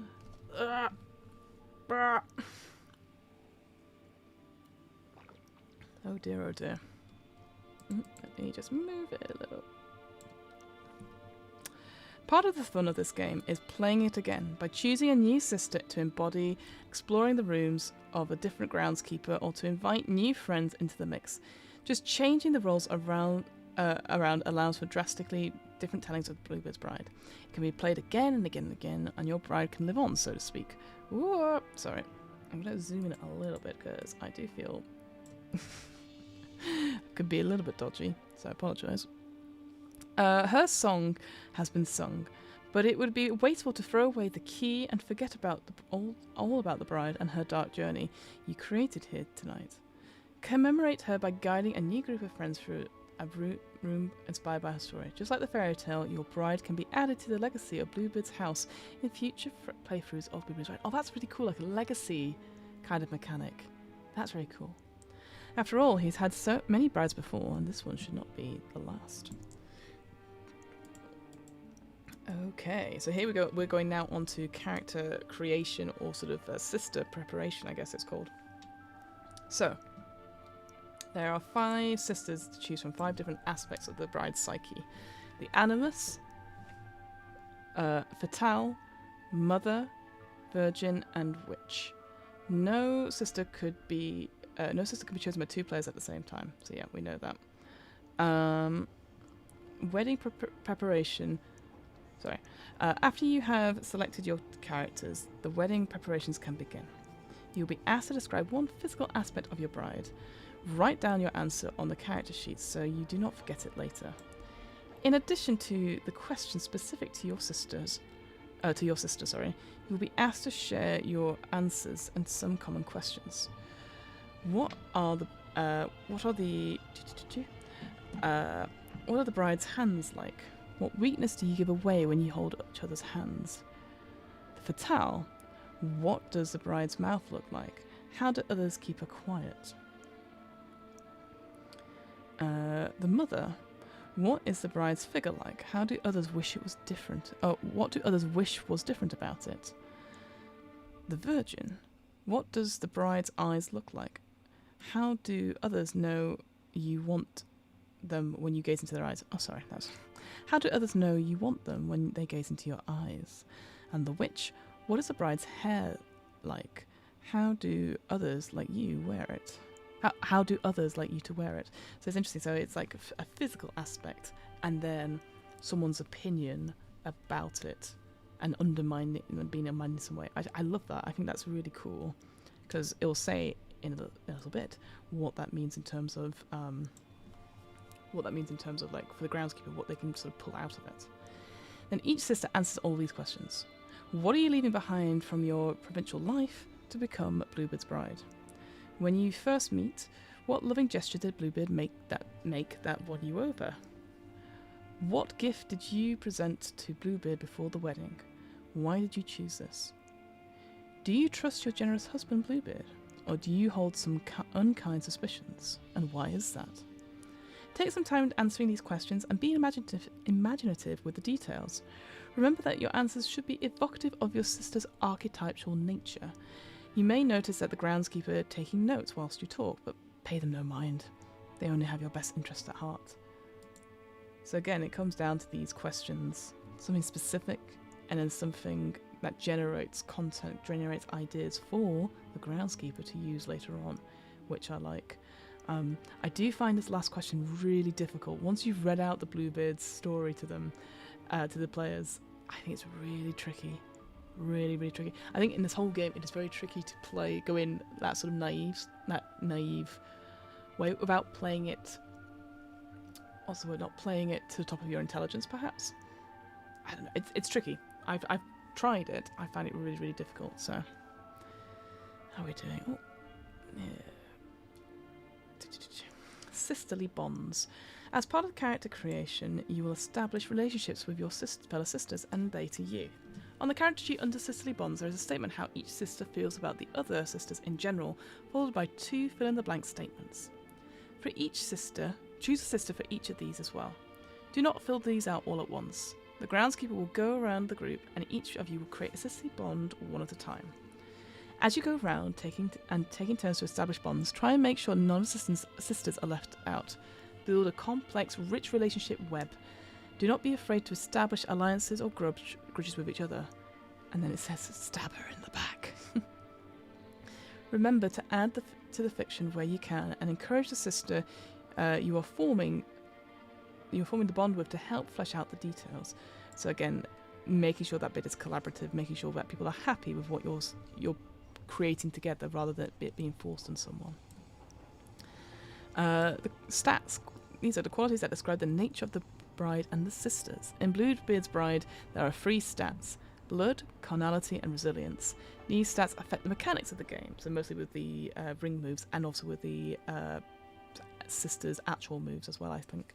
And help conceptually define what the sisters are like and who they are. Blood is your connection to the horrific. How closely tied are you to the darkest sides of human nature? Carnality is your expression of the horrific. Carnality is your expression of the horrific. Do you weaponize your sexuality or give in to base instincts such as violence? And resilience is your resistance to the horrific. How much horror can you stand before you break? Ooh.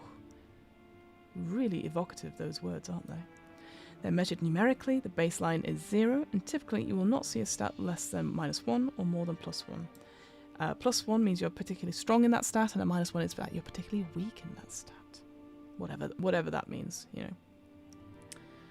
The Sisters' Many Faces. Each Sisters playbook has 3 options called face moves. These moves are specific to that playbook and allow players to do something that no one else can, be it ordering around NPCs, taking the ring from your sister, you are unique, and punishing those who truly deserve it. The face you show. The face moves allow you to do something special, but they also give you hints about how your particular sister might react in certain stressful situations. Do you play the innocent, pretending not to see the horror until it's too late? Do you gorge yourself on your sister's pain for strength? Look to these clues for instructions on how to conduct yourself, lest you let slip how far in over your head you are. The face you hide. You do not have to tell your sisters which face move you have chosen to have in this game. So that's it, you can choose which one to hide, which I love. The face move may affect them, but we all have our own secrets, don't we? Unfortunately, this goes both ways, as your sisters may also have face moves that will affect you later on when you least expect it. When it comes to time to reveal a face move, you can either tell the groundskeeper what you are doing or couch it in more poetic terms, but either way, you should ensure that you are following the instructions. And then it goes into describing each of the each of the sisters. It gives an example. I'm just going to quickly look for the Animus one and see. Right, I'm going to I think I'll read out each of the... Wait, so do you pick... Yeah, one that you hide. Interesting. So I'm going to look and maybe... I'll read out each of the moves. Might as well, right? It's interesting. I wonder... Do I have the play thing? Sorry, let me just check one thing.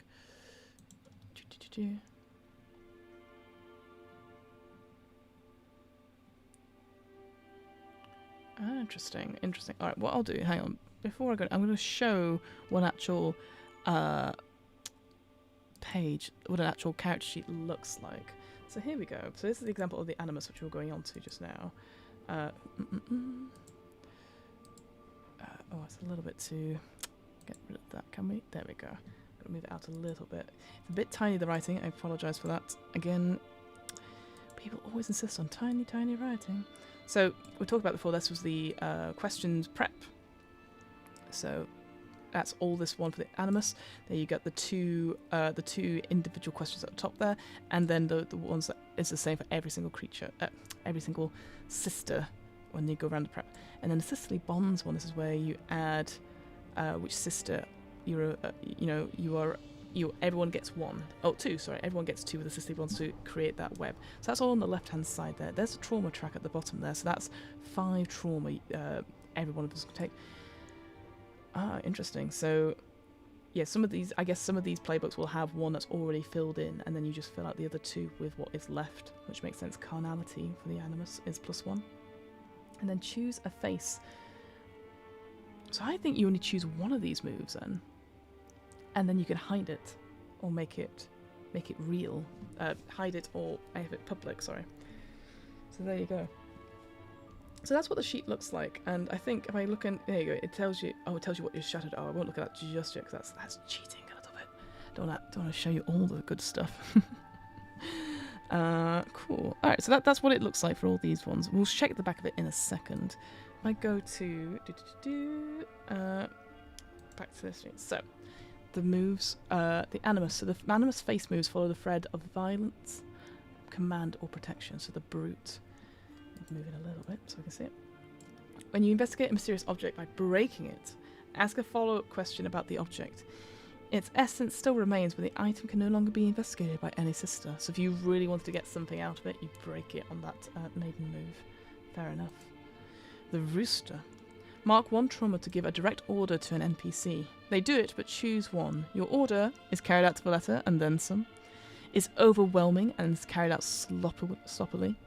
Is not something that they can do, and a third party steps in to carry it out. And then the final move there is the shield. When one of your sisters marks trauma, explain to her how the trauma she's experiencing is her fault, and then asks if she believes you. If she believes you, she marks one less trauma. If she rejects your explanation, mark one trauma as you experience the shame of your own impotence. Ooh. That's cool. So pick one of those moves. Alright, the fatale. So the fatale's face moves follow the thread of exposure, control, or entrapment. So their first one is the danger. Remove a piece of your clothing to care for someone.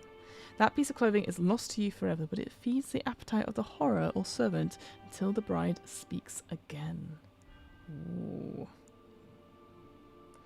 The mistress. You are the one really in control. Mark one trauma to take the ring from your sister. Whoa, I love that. And then finally, the spider. Your beauty and charm can get you what you want. When you trap a servant or horror with your feminine wiles, they will tell you a secret that either about the house or Bluebeard. Mark one trauma to ask a follow-up question. So before we had the rooster, and now the spider. I wonder if there's like an animal-themed one for each of the sisters' playbooks. That's pretty cool. Alright. The mother. The mother's face moves allow you follow the thread of punishment, power, and selflessness. The bear. Oh yeah, there you go, an animal one. When a sister provokes trauma, you can step in and punish the sister who truly deserves it. Tell the guilty sister to mark the trauma instead. And mark one for yourself as well, as your failure to prevent this is self-evident. I love that. That's a cracking move. Very evocative, that one, isn't it? The Kingmaker. When you insist a male servant or horror deserves more power than they currently have and give them a gift, you have found your champion. Heal one trauma. And then the Martyr. You will take your love to the ends of this world. When you offer forgiveness for a sister's sins, mark trauma 1 for 2 to heal the sister. 1 for 2. I guess you 2 point it. One trauma to heal 2 trauma for the sister. I think that's, yeah. There you go. Mother 1. I'm trying to, yeah, that's 2. Cool. The Virgin. So this is the 4th sister. The Virgin's face moves follow the thread of beauty, danger, or vulnerability. The Lily. This move means that your beauty is a candle in the darkness. When you care for someone by showing them something beautiful, you do not have to demonstrate your sincerity. Oh, that's so evocative. I love that one. That's quite cute. Oh, the Moth. When you investigate a mysterious object by placing yourself in immediate danger, the groundskeeper will ask you a question off the list provided. Your answer is truth. Mark one trauma to earn a second question. Okay, so that's to do with the maiden move still. Okay. And then the Victim. When you caress a horror by inviting it to come closer, mark one trauma to take a 10 plus instead of rolling. Oh, that's good. Ooh, the danger of that. That's pretty good. I like that. Alright, and finally we have the sister, which is the Witch. The Witch's face moves follows the thread of magic, feeding, or lies. The Medium. Spill your blood to commune with the horrors of the room. Mark one trauma and the groundskeeper will share whisperings about what happened here I might ask you a question or two. Answer them. The Reaper. When a fellow sister shatters, you feed on a piece of the bride's soul. Heal to trauma. Oh, I love this. It feels like with these moves and stuff, like you're working together, but also you're working against each other, and you're just like looking after number one, which is great. I love that.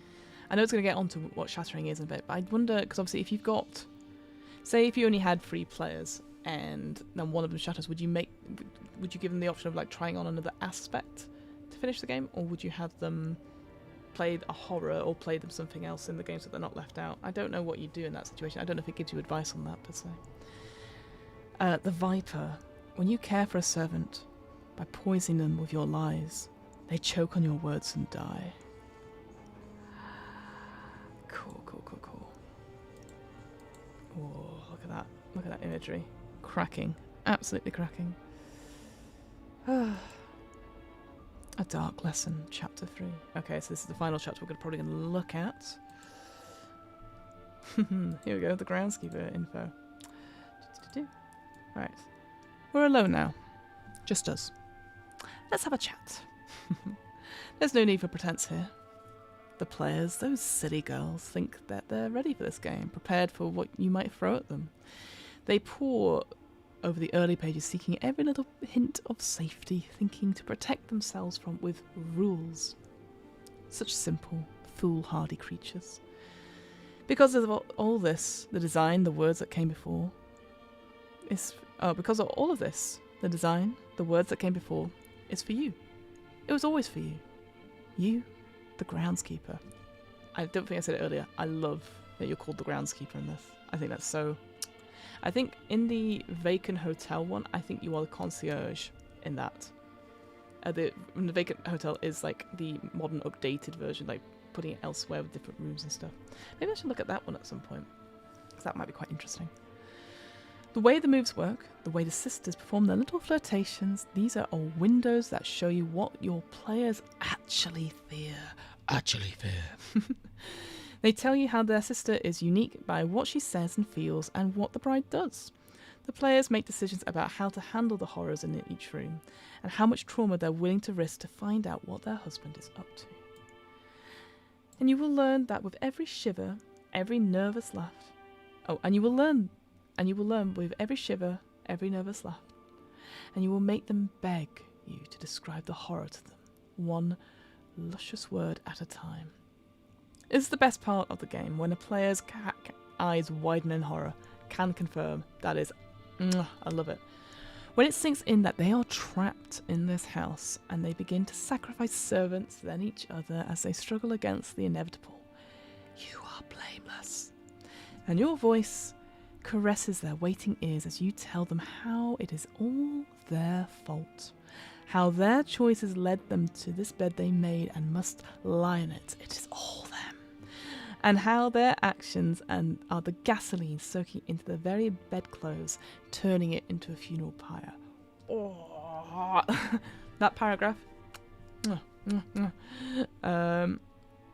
Once you were the one to learn proper ladylike behaviour. Now you will teach this lesson. Once you were the one who entertained the careless whims of men. Now you will share this wisdom. This is how you run Bluebeard's Bride. Follow advice and you will do well. You should read the previous chapters, as there is important information as well for you as well as the players. From sister creation to move clarification to how trauma works between sisters. It requires a lot of trust to run and play, and to make sure everyone understands the rules is the start of that. This chapter, however, holds secrets just for you, agendas that are your overall goals in running the game, and they guide you towards the best kind of play for Bluebeard's Bride. Principles are the best practices we've learnt running the game, and moves are specific actions to take in response to players' choices, so of course the Groundkeeper has moves as well. Together, these make running the game a sleek, satisfying experience that fits the theme of Bluebeard's Bride. All the tools you need to bring the house to life are here as well. There's advice of running the game for specific sisters and instructions on creating the rooms and objects, as well as managing the servants and horrors that live within those spaces. You don't need to memorize everything before you run the game. It's perfectly fine to refer to back here as needed.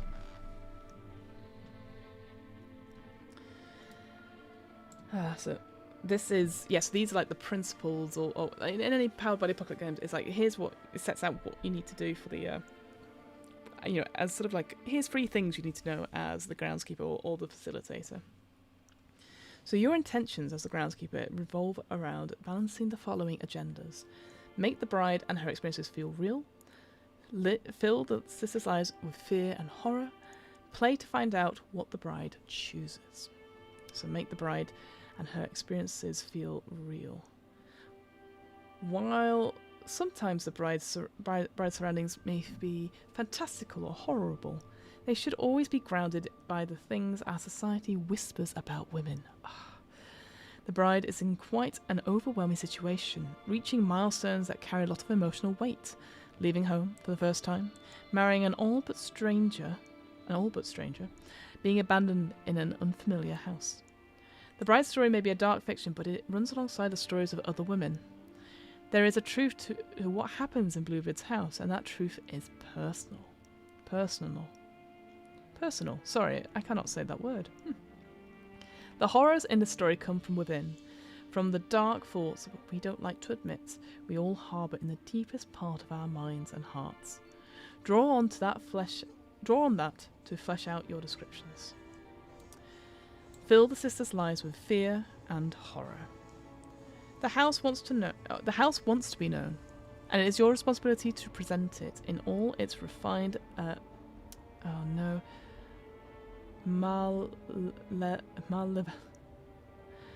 can never say that word. Volence. Malvance. No, never mind. Horror. And with utmost honesty to the bride. Malevance. No. I'll look it up after, I'll hate it. Describe the things that scare you, and watch as that fear spreads to your players. I think that's true. If you've done your lines and veils, and you've done your session zeros and stuff, what scares you as a groundskeeper, and then putting that through into games and seeing other people react to it is so good. It's what I did with my Alien games, and there is a deliciousness to that. Remember, however, you are not responsible for making the house ahead of time. That's the key thing here, or knowing that what will be too much for someone. The instructions in curating rooms goes over how to make rooms, but let the horror be in the moment as well. This game comes together in whispers over a table in the darkened room, and that liminal space where Bluebeard's bride thrives. Ooh, never let the sisters forget what lies in the shadows. So this is the thing. All those rooms, you make up on the spot. There is some themes and stuff. We did it a little bit in Die with the bestiary. It talks about, like, here are some themes you're picking up from the players. Those could, like, be presented as an orc or a giant or the leader of the 3 elves or whatever. It's like, it's ways to put them into story, which I absolutely love. But I would, I definitely had, when I ran this game, I had to prepare a few rooms above before time, just because I wanted to make sure that I had something. I wasn't as confident in my facilitator abilities, but also my improving skills as well.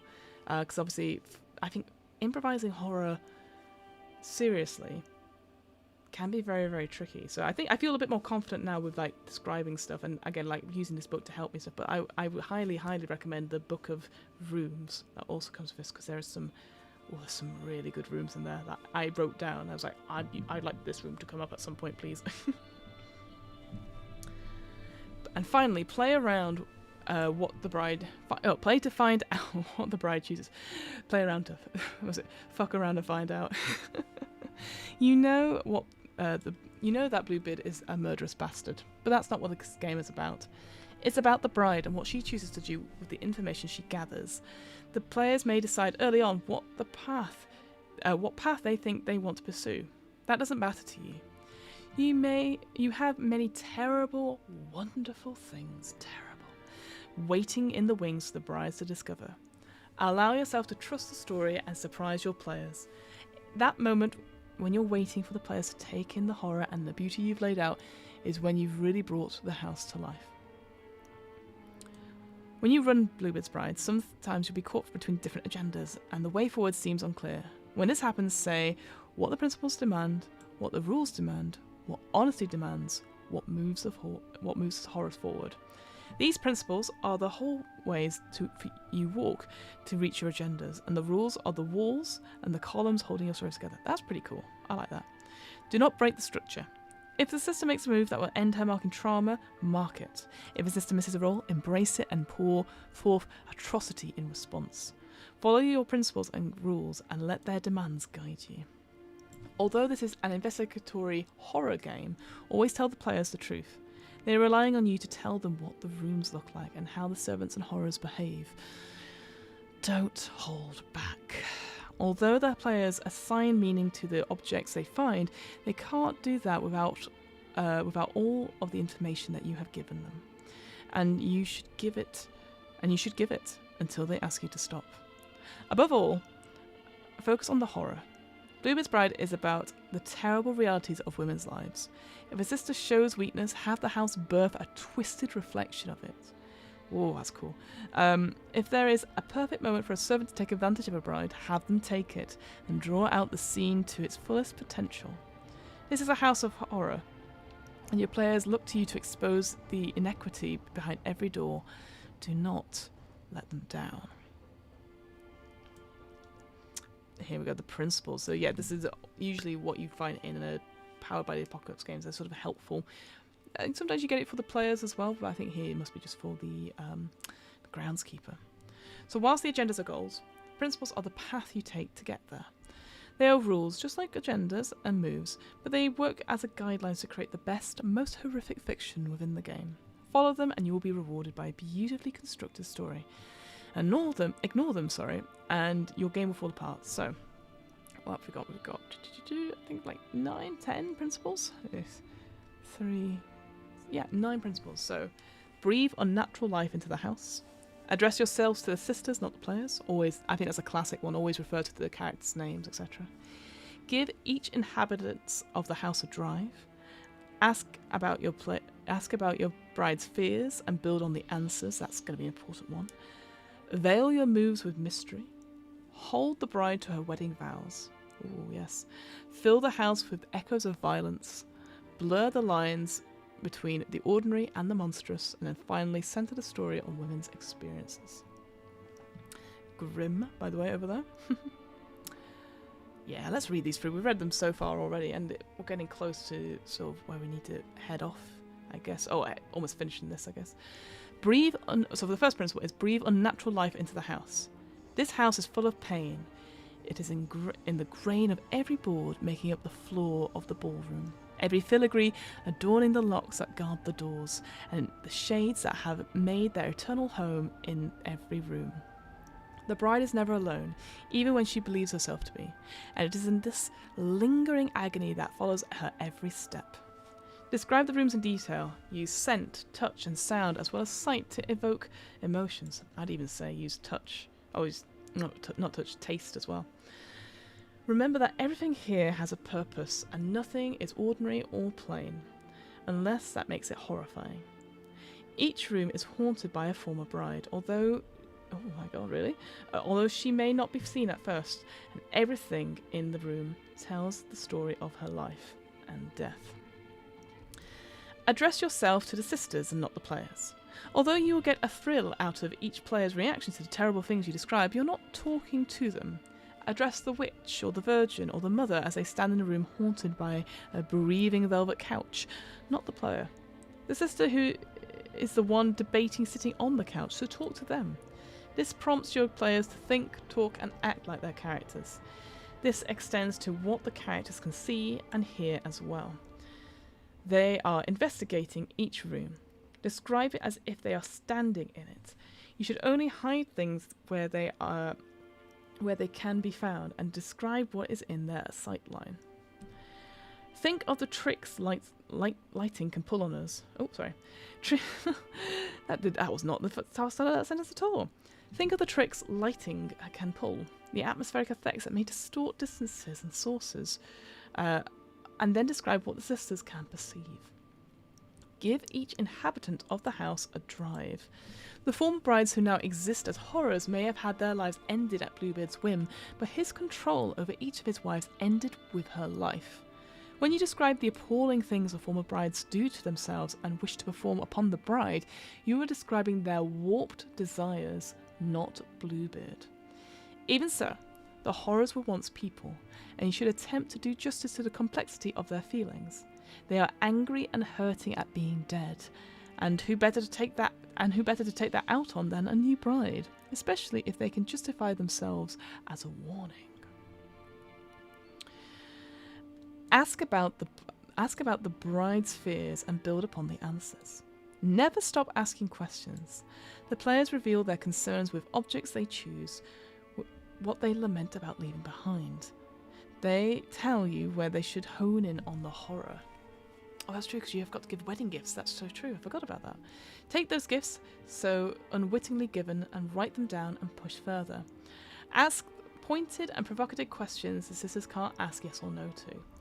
The players will be delighted when you reincorporate these answers into the rooms they explore. Well, they'll be delighted at first. Then you should take everything they've mentioned as precious, every person they've admitted to caring about, and break it slowly and cruelly in front of them. Make them watch. Make them help you do it.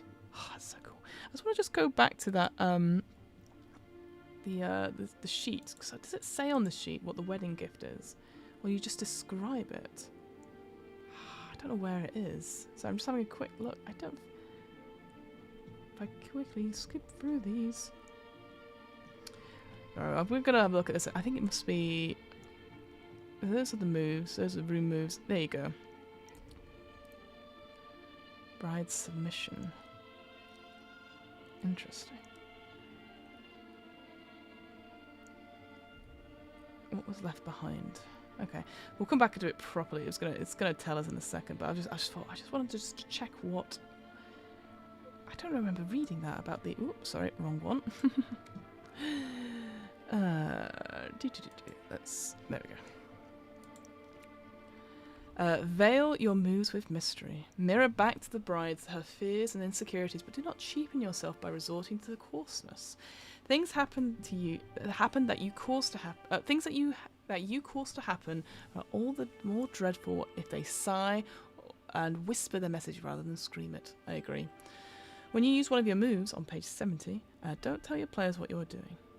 It should seem to them that you're merely continuing the story, reacting to something they said or did. Say which you notice the footprints on the floor. They're fading as you watch, but they're made of some sort of black, sticky liquid, rather than telling you, I'm hinting at off-screen horrors, so you see. Yeah, agreed. I love that. I love couching moves and stuff like that in that sort of poetic language about, like, there's nothing more depressing when somebody just goes, insight check, randomly. I much prefer it to go, are they telling the truth? Can I see what are my vibes about this person? I always think that's a much better way than just referring to a mechanic. Hold the bride to her wedding vows. Marriage is no small thing. The bride promised to love, honour and obey Bluebeard for the rest of her life, and she should be reminded of that pledge. From fulfilling her duties in the marriage bed to ensuring a well-run, efficient house to maintain a pleasing and maintaining a pleasing and modest demeanour, the bride has many opportunities to fail. Oh my god, what is that word? Is that lasciviousness? Lavishness? Ooh. I was going to say lavishness. I don't know if that's... I've never seen that word before. Vanity and slovenliness are words I cannot say. These are the evils women fall into far too easily. It is not becoming for a married woman to express desire as if a common beast, nor to question her husband, nor to be anything but gracious. Such lapses are cries for help, for correction, for instruction, and you should make sure to answer. Fill the house with echoes of violence. Some of the worst parts of violent acts, or how they linger, manifest in the most innocuousness of details. As women, we are intimately familiar with pain, and the awkward questions afterwards, interrogating our own feelings of guilt or shame, and the burden of who exactly is at fault for what happened. The sound from the corner of the room where we saw no one a moment earlier, the shifting sound of betraying an unknown person close behind us, are the things that make us shiver. A closed fist may make us tense, but the remnants of something else can be so much worse. Agreed. Penultimate one here. Blur the line between the ordinary and the monstrous. The bride should see herself in the spectacles you present to her. In the end, it should be clear that the thinnest line separates the bride from the abominations that live here. Sometimes that line will blur or disappear entirely, and you should make those moments very clear. To tell the bride early and often about the things at the edges of her vision. Tell the bride early and often about the things at the edge of her vision. The shadows that linger just a little too long. Those forms will take place soon, and the horrors that they present will be all too familiar reflections of the desires she has brought to the house. And then finally, I think this is the most important one, I find. Bluebeard has his... center the story on women's experiences. Bluebeard has his fingers on every object, and his shadow haunts every room. But this is not his story. This is not about Bluebeard's childhood, his relationship with his mother, or even the gruesome crimes he has committed. Never forget, this is a story about the bride and the women who live in the house, whether servant or horror. Bluebeard has touched their lives, but the women in this story have other aspects, other concerns, how they feel about themselves, their body or sexuality. The route the story entails these women have to tell. Bluebeard is not a protagonist or sympathetic character, and should never, ever be styled as such. There is a place and a time for pathos with this kind of villain. This is expressly not one of those. Absolutely. This is a woman's story. This should not have to. You do not have to be a woman to inhabit it. You should let the feminine experience be your guiding principle. Let's say that again for the people at the back. Is that you do not have to be a woman to inhabit the story. You do not have to be female identifying to play this game. But you should let that feminine experience be your guiding principle. 100% agree with that. Horrifying her, triggering the moves. So here we go. This is the moves sort of references for the groundskeeper. Just as the bride has moves to assist with moving the fiction forward, you too have moves to answer her actions. When the bride interacts with the house, moves will give you a way to reinforce that fiction to bring every lingering caress, every grim scene that much closer to reality. Sometimes the bride engages with the horrors and objects within the room, and the story flows more smoothly as the players make moves, and when they must roll, gets a hit, so that's a 7 or more. You answer their questions and describe what happens according to the moves they tell you. The dance between you and the bride is known, each step following the other as smoothly. At other times, the dance flags as the players lose the beat and look to you to bolster them. The house holds its breath, and it is up to you to push forward to describe how the horrors respond to the woman encroaching on their space. Alright, softer and harder moves. Whilst the bride may show flawed judgment as groundkeeper, you can exhibit no such weakness. You respond to her actions with either a softer move or a harder move, as your unimpeachable sense of occasion demands it. A softer move is a warning to the bride that things can get much worse, whilst a harder move shows her that it's much worse than she thought, and there is no going back. Ooh, split the skin. No, thank you. For a softer move, you can tell the bride that the warm breath that moves on the hair on the back of her neck, or how she sees in the mirror a reflection of another woman who seems to be standing beside her. A harder move would be the woman tying the bride down to the bed so that she cannot get free, or bringing a whip across the bride's face hard enough to split the skin. And here's some examples of harder and softer moves. God, look at this. I love the border. Here we go. As a groundskeeper, you make your moves hard or soft as the situation calls for. When the story falters, a player misses a roll, or the player hands you a golden opportunity. It is your responsibility to keep the story going. If the player hesitates, you should smooth over any awkwardness with a move. You should not let the bride's chance to learn pass due to hesitation.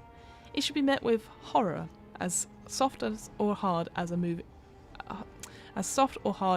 as a move as appropriate in order to get the fiction moving again.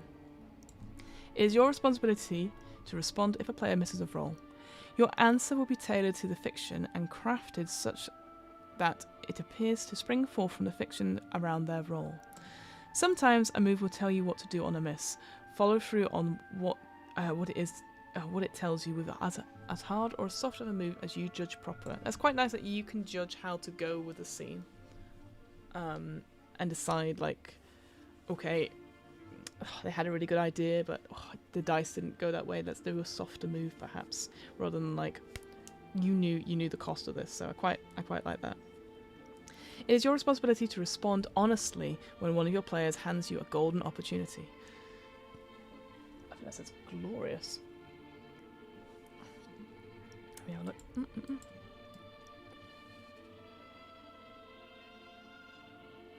Yes, it is glorious. It's just hidden a little bit there. Sorry, I was trying to read it a little bit better. If the player ignores the dangers of the house, it is on you to make sure that they cannot and will not be ignored. A harder move usually gets players' attentions. So here's some basic moves that the groundskeeper can do, followed by some guiding information and examples. We won't read too much into it, but I think it's helpful to know that these moves are available to us as groundkeepers. Hint at off-screen horrors. Present evidence of other brides' suffering. Invoke the house's memories and secrets.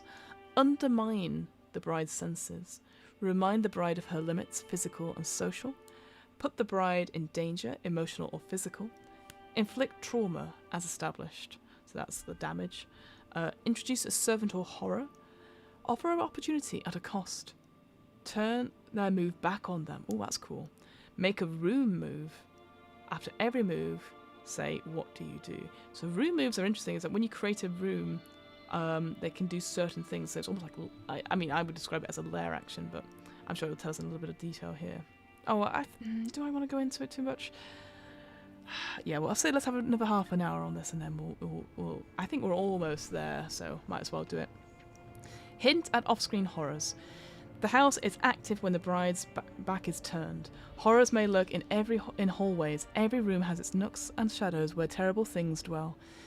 Don't ruin the atmosphere by showing off everything all at once. Make the bride decide if she really wants to look. Present evidence of other brides' suffering. There were other women before this bride, and what happened to them is bound up in the very foundation of this house.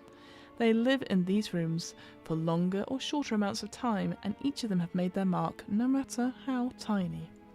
Show the bride what those lives were like. Invoke the memories and secrets. Invoke the house's memories and secrets. The house has assimilated new tenants and fashions with aplomb. It wears its off-kilter architecture proudly, showing off each new scar left by its most recent bride across its surfaces. Describe the most neglected corner with care, responding to the present with an echo of the past. Oh, that's a pretty good line, isn't it? Undermine the bride's senses. Sometimes women think they see something or feel something, and they're wrong. You need to explain to them how things really are, but not how it all got tangled up in their silly heads. It's a service, really, to clean up matters, and you would think that they would be more grateful. On occasion, they will try and pull something incongruous into the game to help themselves. A cell phone, a weapon. Let them. And then show the bride how it's really no help at all. Help. Remind the bride of her limits, physical and social. The bride is not some stout barbarian used to smash things around her with a club, nor is she immune to the messages society has given her regarding proper behaviour. She must abide by the limits imposed by her gender and her stature, reminding the bride of her deficiencies.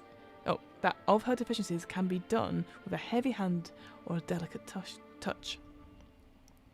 Put the bride in danger, emotional or physical.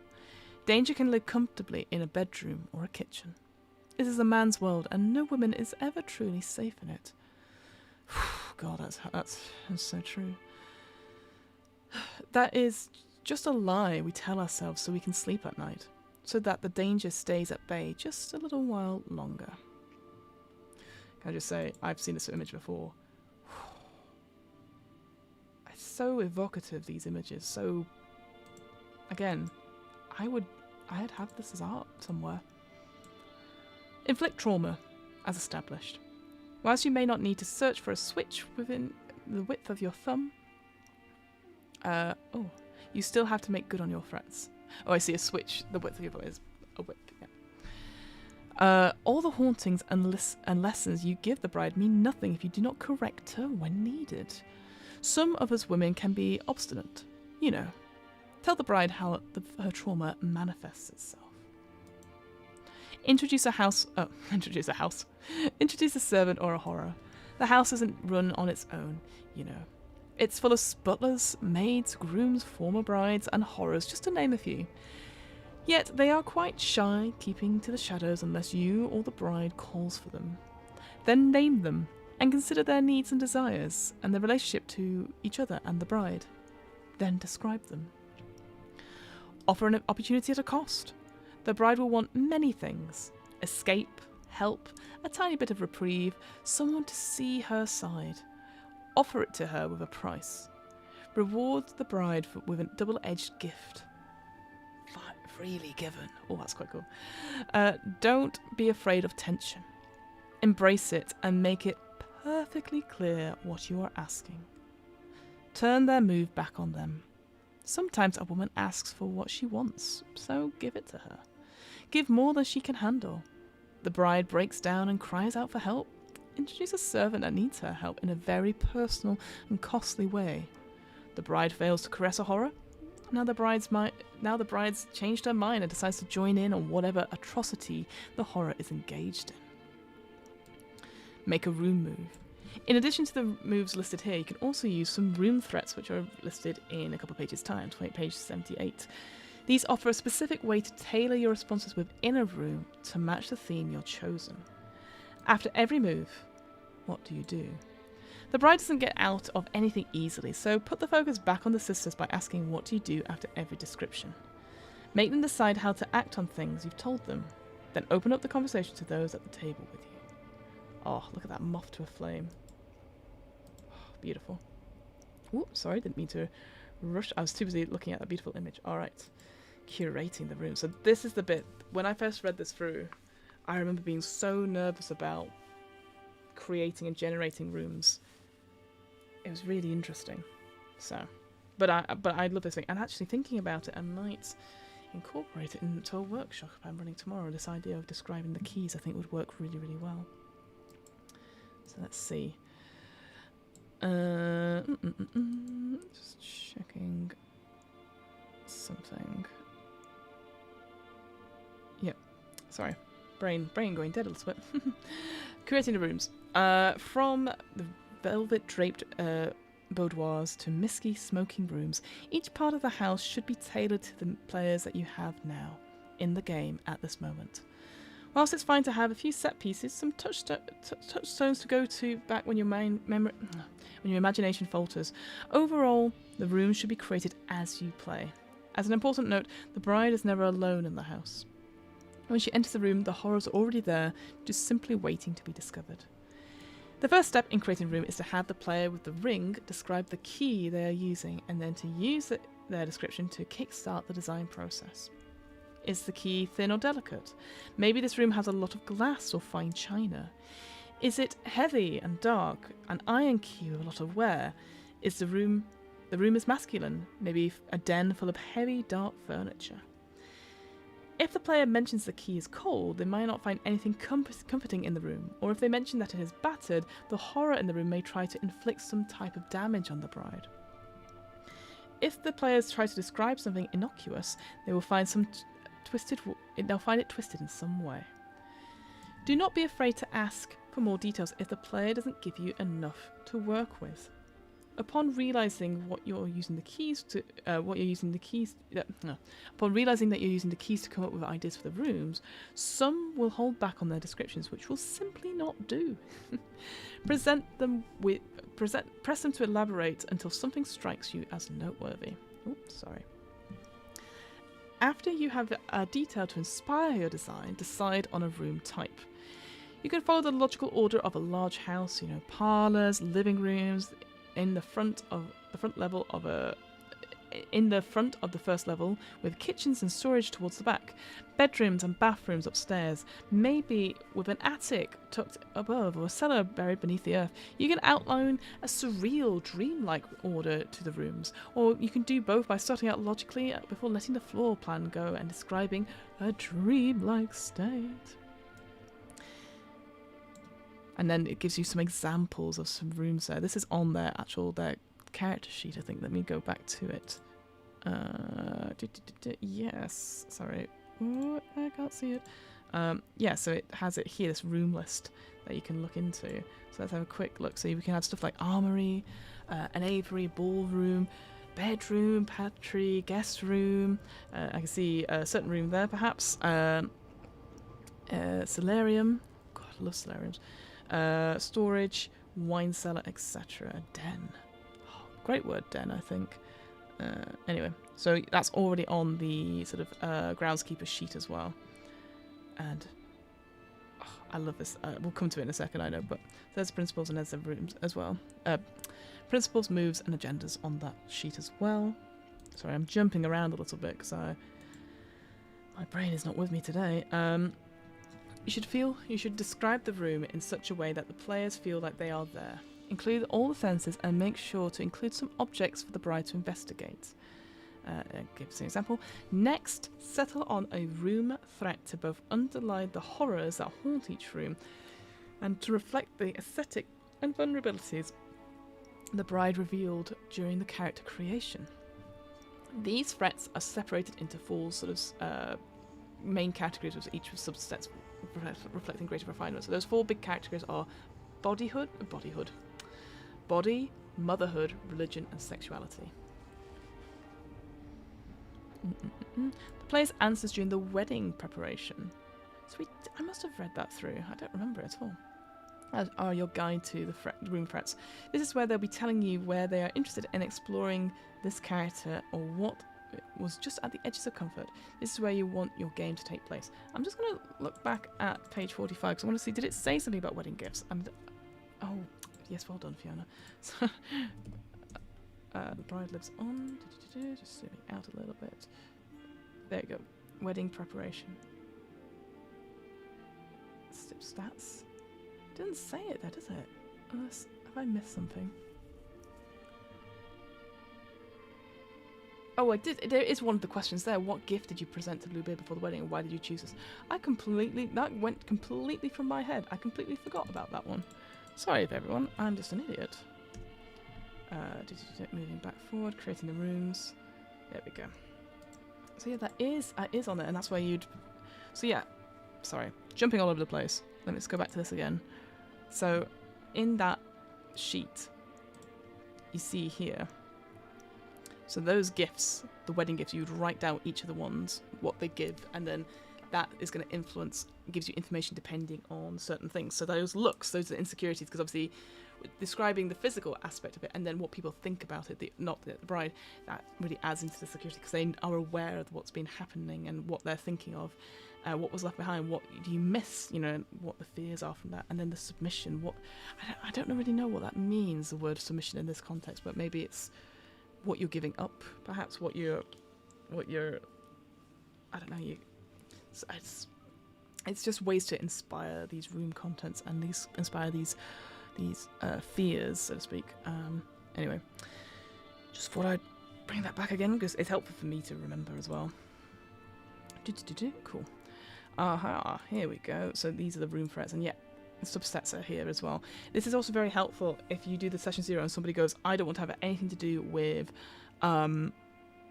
abuse as a subset, as anything on that point. So you just cross that subset out. I find that's very, very useful in that sense. But yeah, here we go. So we got room threats. So overall category is body. It includes the many ways the world tells women that they are broken and worthless and that their only value is their appearance. Sorry, that is a little bit small on screen.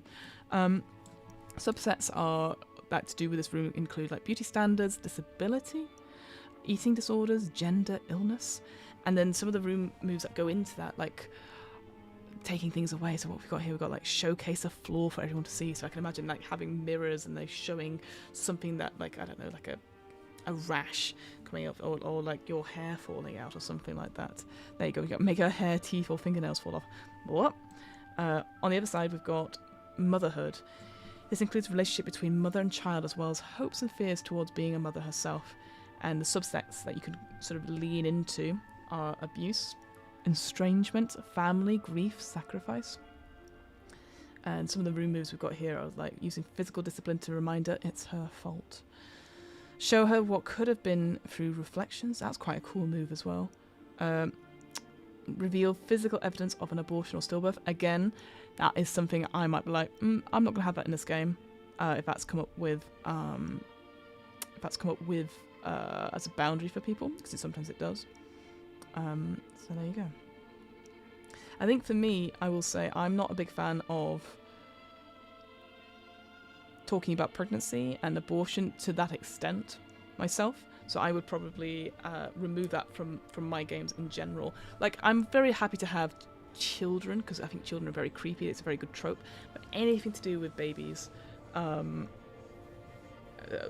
to that, I just not a fan. It's just, I'm just like, no, I don't want to explore those in my stories currently. But maybe I'll change my mind at some other point. Another room threat we've got is religion. This includes the many ways in which religion can paint women as sinful, in need of instruction and subservient. Sorry. Subsets include instruction, possession, punishment, rituals, and underworld.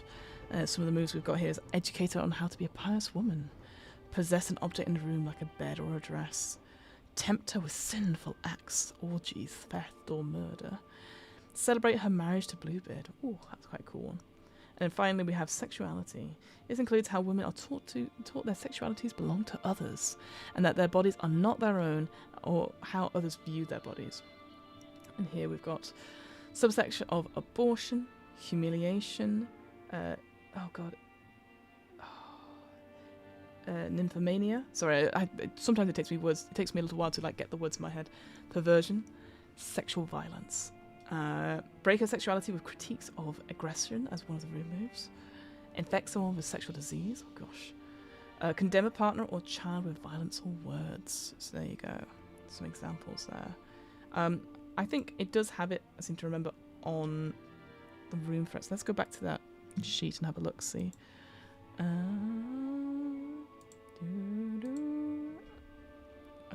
Room threats, I think it's on, yeah, there you go. It's on the next, so it's on the second page of the reference sheet. So that's quite good to have to hand as well, just so that you can have a like go, that sounds like this, and then investigate rooms on that front, or get rooms that are inspired by that sort of front. Excellent. Okay, placing objects. So this is the thing I struggled with when we did the run through. I can't think of good objects that are like normal enough not to think about them as like, this is an object you've got to interact with, you know. Placing objects. Each room should be filled to the brim with objects. These are items that the bride interacts with, investigating and collecting them as to form a fuller picture of what has happened within the walls of these houses.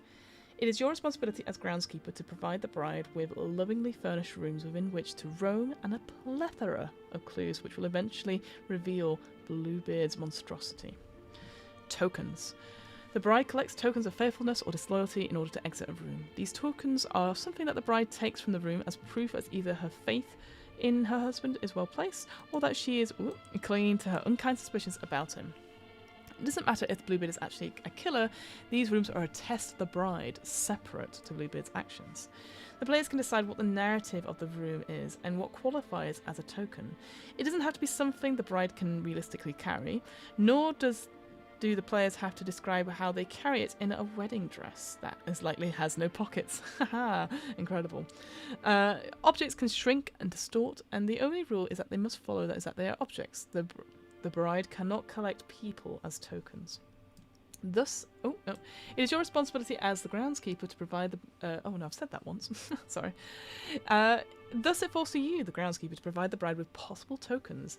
Each object should further the story of the room and the horrors that lie within it. These objects are clues that inform the bride about her place in society, her predecessors, or her husband, Bluebeard. How beautiful is that? The veil with all the moths on it. Oh, what great things. Oh, here we go. Excuse me. Types of objects are organized according to the type of room they're found in. This will assist you in imbuing these objects with the weight of their history and alluding to the importance the bride may assign to them. You then give the object a shape, inject it with an emotion, and then finally place the object in a room. Okay. So select the room you're in. For example, if the room's type is entertainment, is it intimate, is it secret, is it craft, is it support? Interesting. So craft is those for unintended for guest use, and support is like staff rooms. Give your mysterious object a shape. Is it alive? Is it anthropomorphic? Anthropomorphic. There you go.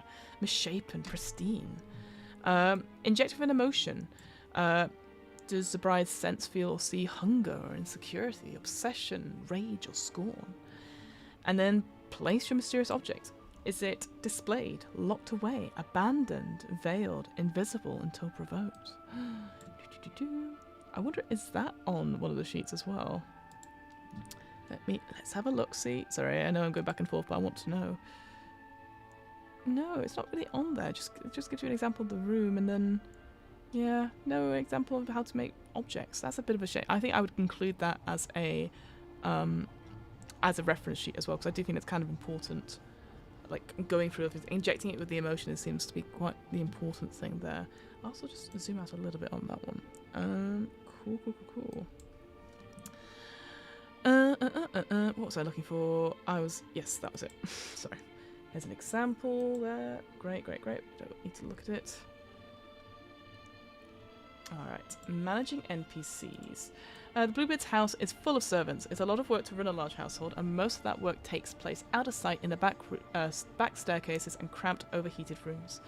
Most of these servants would be women, although not quite like Bluebeard, aware of their station and poised to perform... Oh, sorry. Although not quite like the bride. Got Bluebeard on the brain. Aware of their station and poised to perform their duties at the crook of a finger. This can include maids, cooks, governesses, scullions, laundresses. What's a scullion though? It must be like a scullery maid, right? Housekeepers, nurses, and more, all waiting on a command in between their regular duties. There are a few men inhabiting Bluebeard's halls: grooms, stable boys, butlers, valets,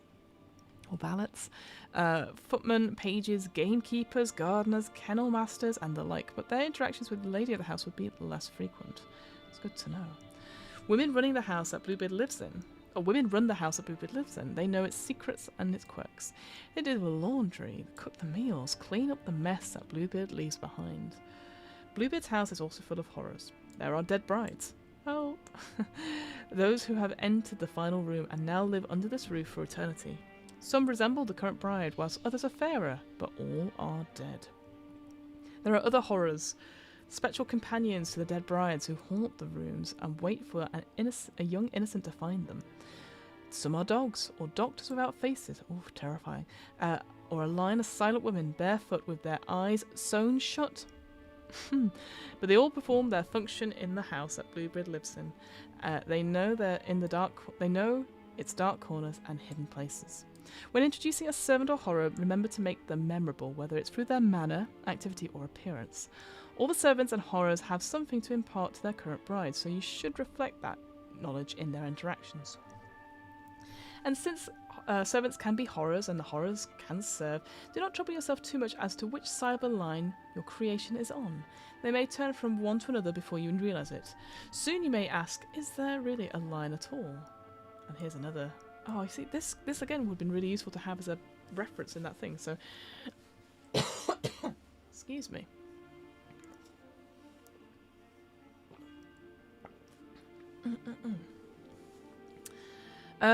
Creating servants and horrors. The drive you select represents what the servant or horror wants from the bride and how they address her and how they want to hurt her. The manifestation of that drive can be complicated or even contradictory, but the devil is in the details, how the drive manifests itself, where your creativity can really shine. Oh, you see. So, when you introduce a servant or horror, pick a drive from the following list. So we've got like authority, curiosity, we've got loneliness, we've got rejection, greed, vengeance. Next, choose how that drive manifests. Do they pervert the intent?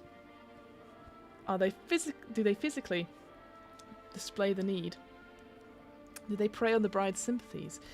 Do they overtly challenge the bride? You then have the following options to show the bride what the servant on horror is motivated by. So if they pervert the intent, they take the drive to the extreme and want the bride to validate it. For example, if their bride is curiosity, they may berate the bride with invasive questions. Ooh, okay. If their drive is greed, they may want to take from the bride without permission. They physically display the need. Their bodies showcase the drive and they want the bride to interact with it. If it's greed, they may insert objects into their body. Or if the drive is authority, they may begin to fade from sight or lose speech if their orders are not followed. They prey on the bride's sympathies. They appeal to her better nature, pointing out the trouble that could befall a poor lowly servant or how much worse their life is. If their drive is honour, for example, they may tell the bride how they may be punished for a previous bride's behaviour. Or how they were punished, rather than how they will be punished. If their drive is vengeance, they may show the bride the scars they bear from Bluebeard's ill use. They overtly challenge the bride. Their methods are harsh, but these servants and horrors know what's best for the bride. If their drive is loneliness, they may cling to the bride, scolding her for every step away.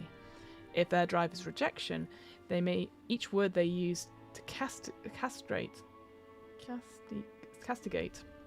the bride may cause her ears to bleed from their sharpness. Ooh, what a great turn of phrase. That's pretty good. And there's an example. Okay. To serve as the groundskeeper, you must look beyond the sisters as they are right now. You must... let me get a little bit closer. You must see them as they will be, the pain and promise of their fears made in Bluebeard's mancy? To start, let's discuss their hidden faces, the secrets each sister has buried within that must rise to the surface as you play the game. The sisters have so much to tell us. Oh, so then it goes into like a breakdown of each of the sisters, like each of the playbooks. So the animus is fierce and blustery and most likely to resort to confrontation or violence. Strong, bordering on egotistical and brutish, but also protective of her sisters and willing to do whatever it takes to keep them from harm. The fatale likes to make others believe that she is in full possession of her own sexuality. She is carnal, watchful, and a tad predatory, yet she can easily get the bride in over her head by wading into waters that is beyond her depth. The mother interjects when she feels the other sisters need guidance, whether or not they want her help or not. She is determined and devoted to caring for others, but when her authority is thwarted, a darker side comes out. The virgin is unspoilt and carefree. She can make the best out of almost any situation simply because she does not know any better, and her innocence often buys her respite. However, her greatest strength is also her greatest weakness, as her vulnerability attracts those who would prey on it. And the witch revels in secret magic that only belongs to women. She is crafty and power-hungry, yet intuitive and brave. I always struggle with intuitive as a word. She is not afraid to embrace the dark, explore, or take chances, but if she walks too close to the abyss, it might just swallow her. Consequences from the bride. When a player fails a roll or a golden opportunity presents itself, do not hesitate to narrate in great detail how the bride feels or what she does. Describe her pulse rate, or heart rate, I think would be better. Feelings of coldness or a flush to the skin, sudden hunger, or even, in a purely instructional manner, of course, sexual arousal. The bride's body is where harm and desire meet. The players do not need you to describe the mental anguish they feel when confronted with a horrific sight if you're describing things with detail and passion. Use your best judgment when you are deciding trauma. Start small, with one trauma for minor injuries such as hair being pulled, skin being scratched or torn, or similar injuries. It will teach the bride the limits of her safety, and if she stretches beyond them, well, you cannot say you did not warn her. Thus, your subsequent lessons should be dealt with a heavier hand. Hair pulling turns to scalping, or scratches to degloving. Oh, blah, no thanks. And these will be marked as 2 or more trauma at a time. Man, oh no. Now here's what I was looking at before, shattering. So this is important. I think this is important. As the bride and sisters accumulate trauma, eventually that track may fill. Trauma may be healed by taking a token of faithfulness, but it's likely that a sister may shatter. Give the shattering sister player the spotlight, and ask her sisters to describe what the event feels like to them. Instruct the player to turn over their playbook and read the instructions on the back silently, and then follow the instructions. The player now becomes a co-groundskeeper of a limited sort and will assist you in the instruction of the bride. Each playbook contains the following instructions on the shattered place. Well, we'll look at an example in a second. The player can no longer take part in discussions had by the sisters, nor should you direct the horrors in their direction. Instead, ask them to assist you in describing the terrible events as they unfold. That's really cool. So you're not left out on the sidelines. You don't just go, right, I'm going to go make myself a drink and I'll be back. That's really cool. So what is it? Oh, I know it's going to say it here, but I just want to say what it says on one of these examples. Let's have a look. See, oh, that's the wrong one. There we go. So let's look at the animus. I assume it's going to be the same for each of them, but we'll see. So that's the back of the sheet. When you shatter, read the following passage aloud. When a new sister shatters, read along with her. We are no longer whole. Our connection is severed. Our minds are fragmented. Our deepest fears are exposed. Our blood feeds the horrors. And I welcome them. When a sister misses her role, the groundskeeper may look to you to describe what happens to the bride. Use the following prompts to help describe what happens to the bride. Answer with what you find frightening. Illuminate the horror in the beauty as well as the gore. And describe interesting details using all 5 senses. Very cool. I'm just going to check the fatale. Yeah, it's exactly the same. Exactly the same. Good to know. That's great. I think that's really cool. That you don't come back as a player, something's changed. It's a bit like, again, like in Die, you become the Fallen, so it's slightly different mechanics and slightly different. So that's really cool. Really love that sort of thing. That is that. Yep. And it's up to the group whether the shattered player or the players participate in discussion on how the bride interacts with the final room. Oh, that's interesting. I think you should. I think you should. It's more fun that way, I think. And everyone gets to describe. Okay, so let's look at the actual setup, the actual structure of the session, because it feels very structured, this RPG. You know, you do that, I can see it there. Fairy tale is told, the sisters are created, the rooms are explored, the final room is exposed. Those are the 4 stages, sorry.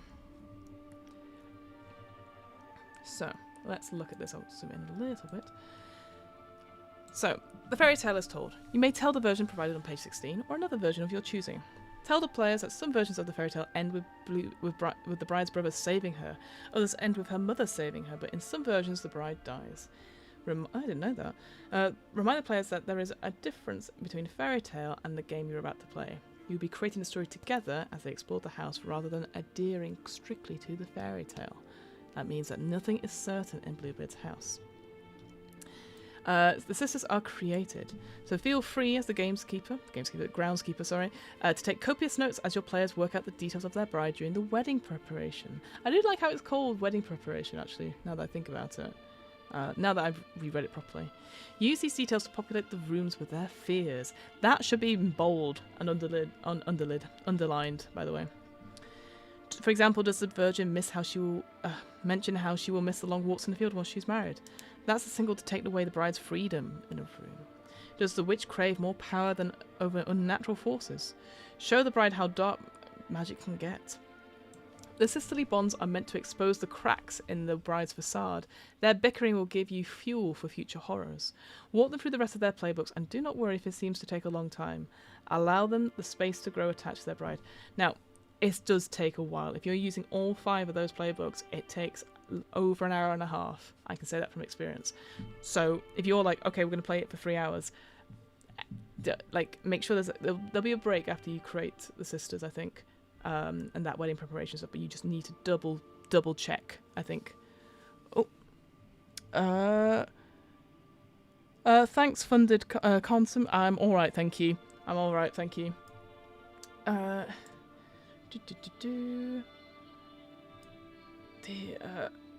The rooms are explored. Start them in the entryway of the house, the keys in hand. The sister who gave Bluebeard the gift that signified submission, faithfulness, or obedience during the wedding preparation is always his favourite, and that sister gets the ring first. Oh, I like that. That's how you decide. That's good. Tell them one key in the ring that catches their eye and ask them to describe it. Each sister should get a chance to describe a key, and an experienced groundskeeper will tie in their wedding gift as part of the theme or description of the room. For example, the animus gave the Bluebeard a handmade silk tie may find themselves in a study full of aquariums containing silkworms. Is that where silkworms come from? Ah, they're in aquariums. Ah. Or a sex room featuring several combinations of silken restraints. That's where my mind went to. The final room. Final room. It is vital that your game ends with a final room. If your session needs to be shorter, cross out the last 2 circles on the token track. Oh, one on each one, I'm guessing. If you find that you've run out of time in a session, present the final room as if the bride has fulfilled whichever track she's accumulated the most tokens for during her investigation. So they're very keen on you to do it in one session. After the sisters have filled up one of their token tracks, inform them that you're starting a new part of the game. Describe how they move along a corridor and stand directly in front of the final room, and read aloud the following. You have travelled these dark halls in search of a truth most divisive. Each room has provided you with all the evidence you desire to make one fateful choice. Now you stand before the final forbidden room, or the forbidden final room, and you must decide. If they filled up the fateful track, they either go into the room or merely look through the keyhole. If they filled up the disloyal track, ask the sisters if they go into the room or if they escape. If they leave, describe the bride fleeing the house, then ask them if they wish to take their evidence to town or if they would prefer to run away in search of their safety. And if all the sisters shattered before reaching the final room, ask if the bride is obsessed with bettering herself for Bluebeard, or if she desires to make future brides better. Creating the final room. The final room is based on the wedding gift Bluebeard liked the best in the description, as described in the rooms explored. Ooh, okay. The bride does not always get to see this room, but you know where it is in the house and what it looks like, what it smells like. It's waiting for the bride as soon as she first steps in the house. Once the bride has reached the final room, go around the table and ask the players questions listed below, based on their answers about the token track. They will always have the option to go into the room, even if they filled the disloyal track. This wraps up their story, and your time as a groundskeeper is done. So this is like the outcome, okay. Sort of like the end game. So, if they have filled up the fateful track, what have we got? We've got 2 choices. Either she looks through the keyhole, or she enters the room. She enters the room, go around the table, and ask the sisters, what were the bride's last living words to her Bluebeard before she killed her? What room does the bride's soul reside in? Oh gosh. What about the way Bluebeard displays the bride's body makes her happy? How does the bride disguise the horror done to her body? How does the bride punish future brides for transgressions against Bluebeard? If she looks through the keyhole, go around the table and ask the sisters, what did the bride lose when she saw the horrors through the keyhole? What loving impulse kept the bride from going into the room? How did Bluebeard reward the bride for remaining loyal and never going inside? What is the bride's favourite room to spend her days in? How does the bride cope with the horrors she spied through the keyhole? Damning, isn't it?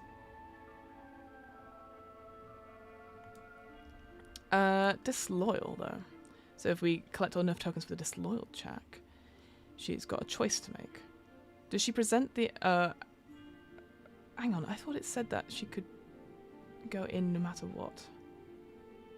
We always have the option to go into the room, even if... So yeah, she could go into the room as well, so you could ask them there. But she could either present her evidence to the town or run away and start anew. So, what did the town do to rid themselves of the bride's disloyal ravings? Wow, that is incredible subtitling there. Brilliant. How did Bluebeard blackmail the bride's family into silence? What loving gift does Bluebeard send the bride on their wedding anniversary? What new room in Bluebeard's house haunts the bride's dreams every night? How does the bride make herself at home in that perfect new room? If she runs away to start anew, go around the table, ask the sisters. How does Bluebeard make the bride's family pay for her disloyalty? How does she convince someone else to marry her? How does the bride convince someone else to marry her? Why does the bride keep tokens she's discovered? Or why does the bride keep the tokens she discovered? What memory of Bluebeard's house gives the bride displeasure when it shouldn't? What loving gesture does Bluebeard make when he finds her?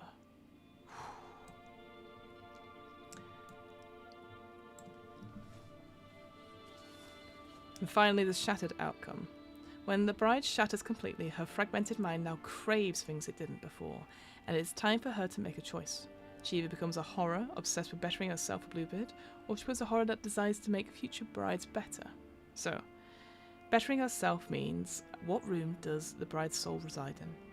What's the only thing the bride can feel? How does the bride display her pain? How does the bride overly attempt to better herself?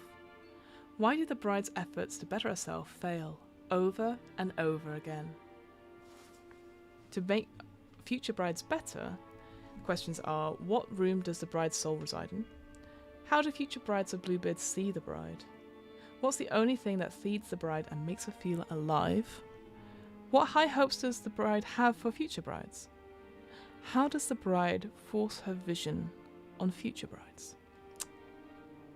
And there's an example, always good. And then a new bride. After your session over, keep the notes you... Oh gosh, that's a horrible image, sorry. You can use this bride as inspiration for a dead bride in a future game. Remember to thank your players and take the time for yourself as well. If you choose to run Bluebeard's Bride events, stretch yourself to making new rooms rather than repeating ones you've used before. Don't let the knowledge of what may lie within a room or a final room ruin the experience of play. Remember to have fun and allow yourself to be fully immersed in the game. Now remember, above all else, it is just a fairy tale. Oh, grim, look at this. That's the final room. Oh, Fiona. Ah, zoom out again. Gosh. Horrible. Absolutely horrible. With the blue hair as well. Fantastic. And then the bloody example. I think it's just, yeah, an extended example, which we'll just skip through because we don't need to read all this, because I do find them useful, the examples, but they're a bit boring for us reading through on a stream. And then you got an afterward where they talk about some conversations, which I'm sure is really useful actually, and probably really interesting. I'll let you read that in your own time. Our bloody example. A decision is made. That's right. Sorry, it's left on. Okay.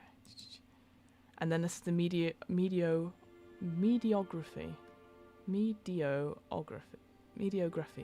right? So there's some examples, some books. Well, Bluebeard, classic. Handmaid's Tale, God, yeah, that is an proper example. I've never heard of the Fitcher's Bride. Oh, it's Fitcher's Bride. I've heard of the Fitcher's Bird earlier. I'm gonna go look back and look at that. So for the games, Betrayal at the House on the Hill. Yep, classic. Mysterium. Oh yes, that's really cool with the sort of imagery and stuff like that. That's a cracking game as well. Pockets World. Makes sense. That's where the Powered by Your Pockets comes from. Movies, Coraline, Crimson Peak. Crimson Peak is, I think it's a very underrated film, but it is grim.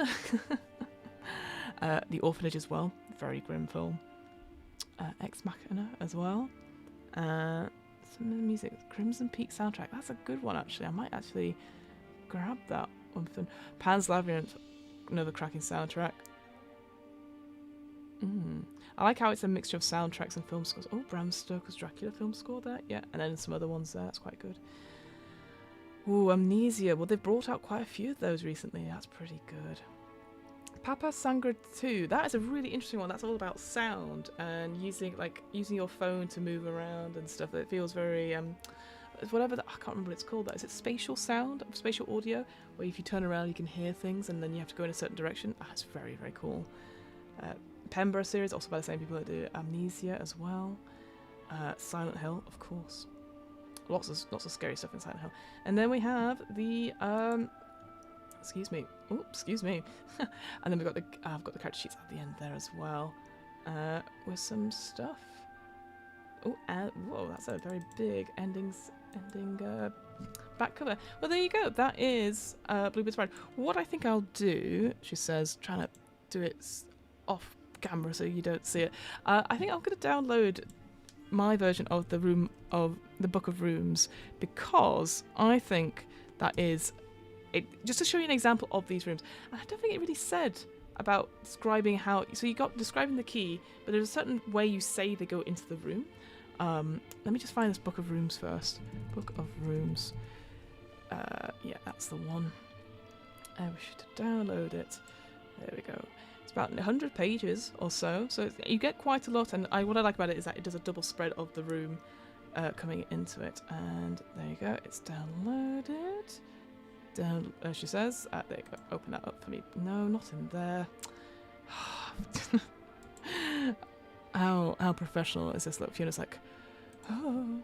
Alright, let's see. Book of Rooms. Is it going to come up on my... There you go. Book of Rooms. Look at that. It's a supplement for Bluebeard's Bride, tabletop RPG. The room beckons, you enter, and the door closes behind you. So that's what you should be saying every time you describe a room, by the way. I don't think it came across in the book at all. I just want to see if it said it anywhere.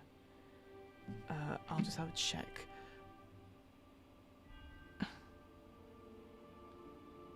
Oh, for God's sake. Just trying to think. Yes. Curating the rooms. I think it was there, wasn't it?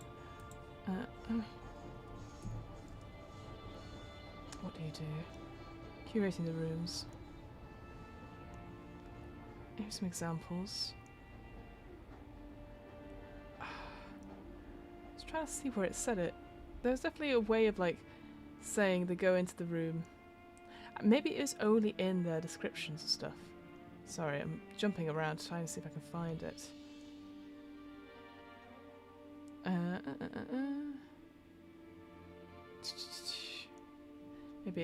Maybe it's at an earlier one. Sorry. I know.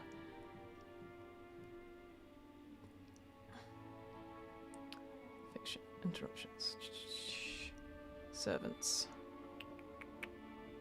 Remember, it's just a fairy tale. Yeah, we read the story of Bluebeard. Here you go. Yes. So it's in this thing. It doesn't really say it anywhere else, but I like saying this particular line when they do it. So put the key in the lock. So when you turn the key in the hole, the room beckons, you enter, and the door closes behind you. I think saying that over and over again really adds that sort of like you've left the safety of the corridor, and now you're in this room that you've created. So anyway, enough of that. Let's look at the Book of Rooms. So, this is a supplement, and I'm only going to show you like 1 or 2 rooms because I think it's just helpful to see like what they came up with as examples of stuff. So we know how to use this book, yada yada yada. These rooms contain the basic structure you need, plus some space for you to play. A description of what the bride experiences, 4 mysterious objects to be investigated, a room threat, and 2 horrors which lurk within the room itself.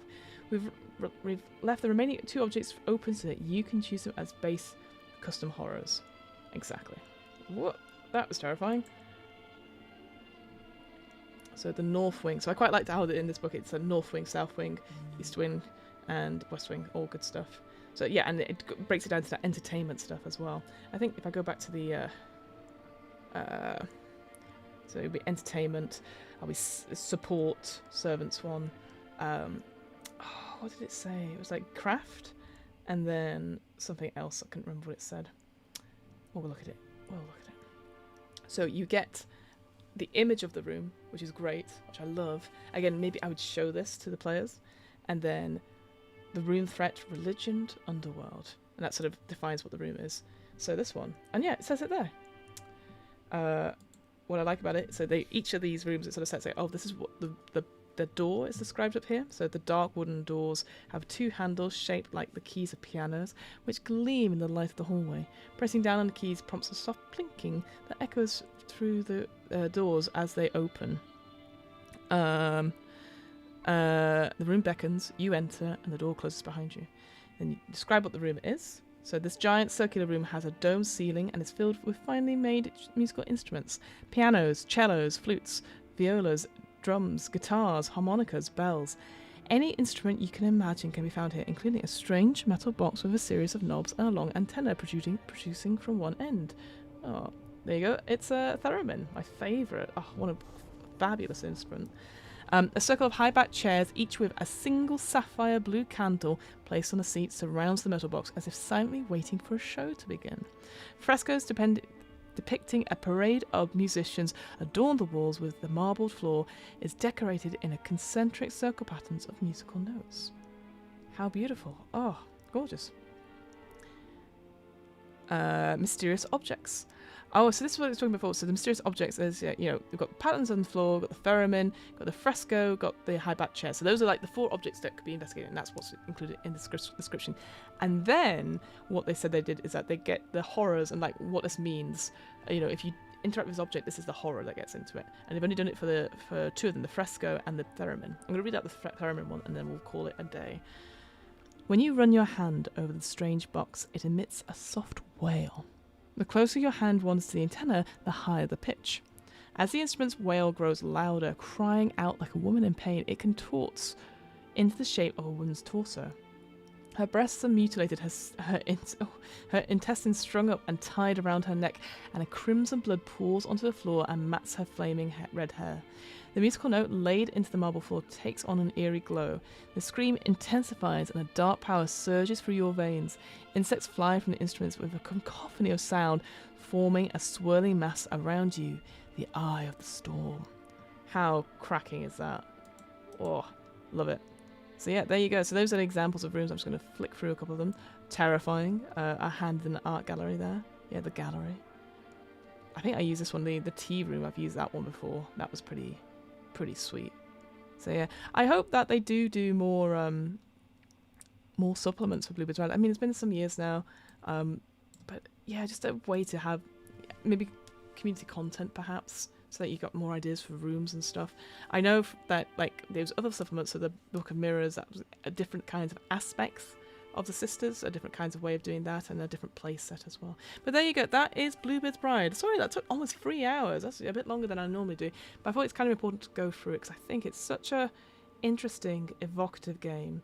And I'm sorry about the beginning, it took me a little while to get into it because I was clearly just not in the right mind, and with the hiccups at the beginning. But I appreciate you being here, I appreciate your being a part of this. So yeah, that's Bluebeard's Bride. Oh, she says, typing into absolutely nothing. That's so unhelpful. So you can grab it at the... I was going to say, did that get deleted? No. You can grab it on Magpie Games. It's also on Drive-Thru RPG.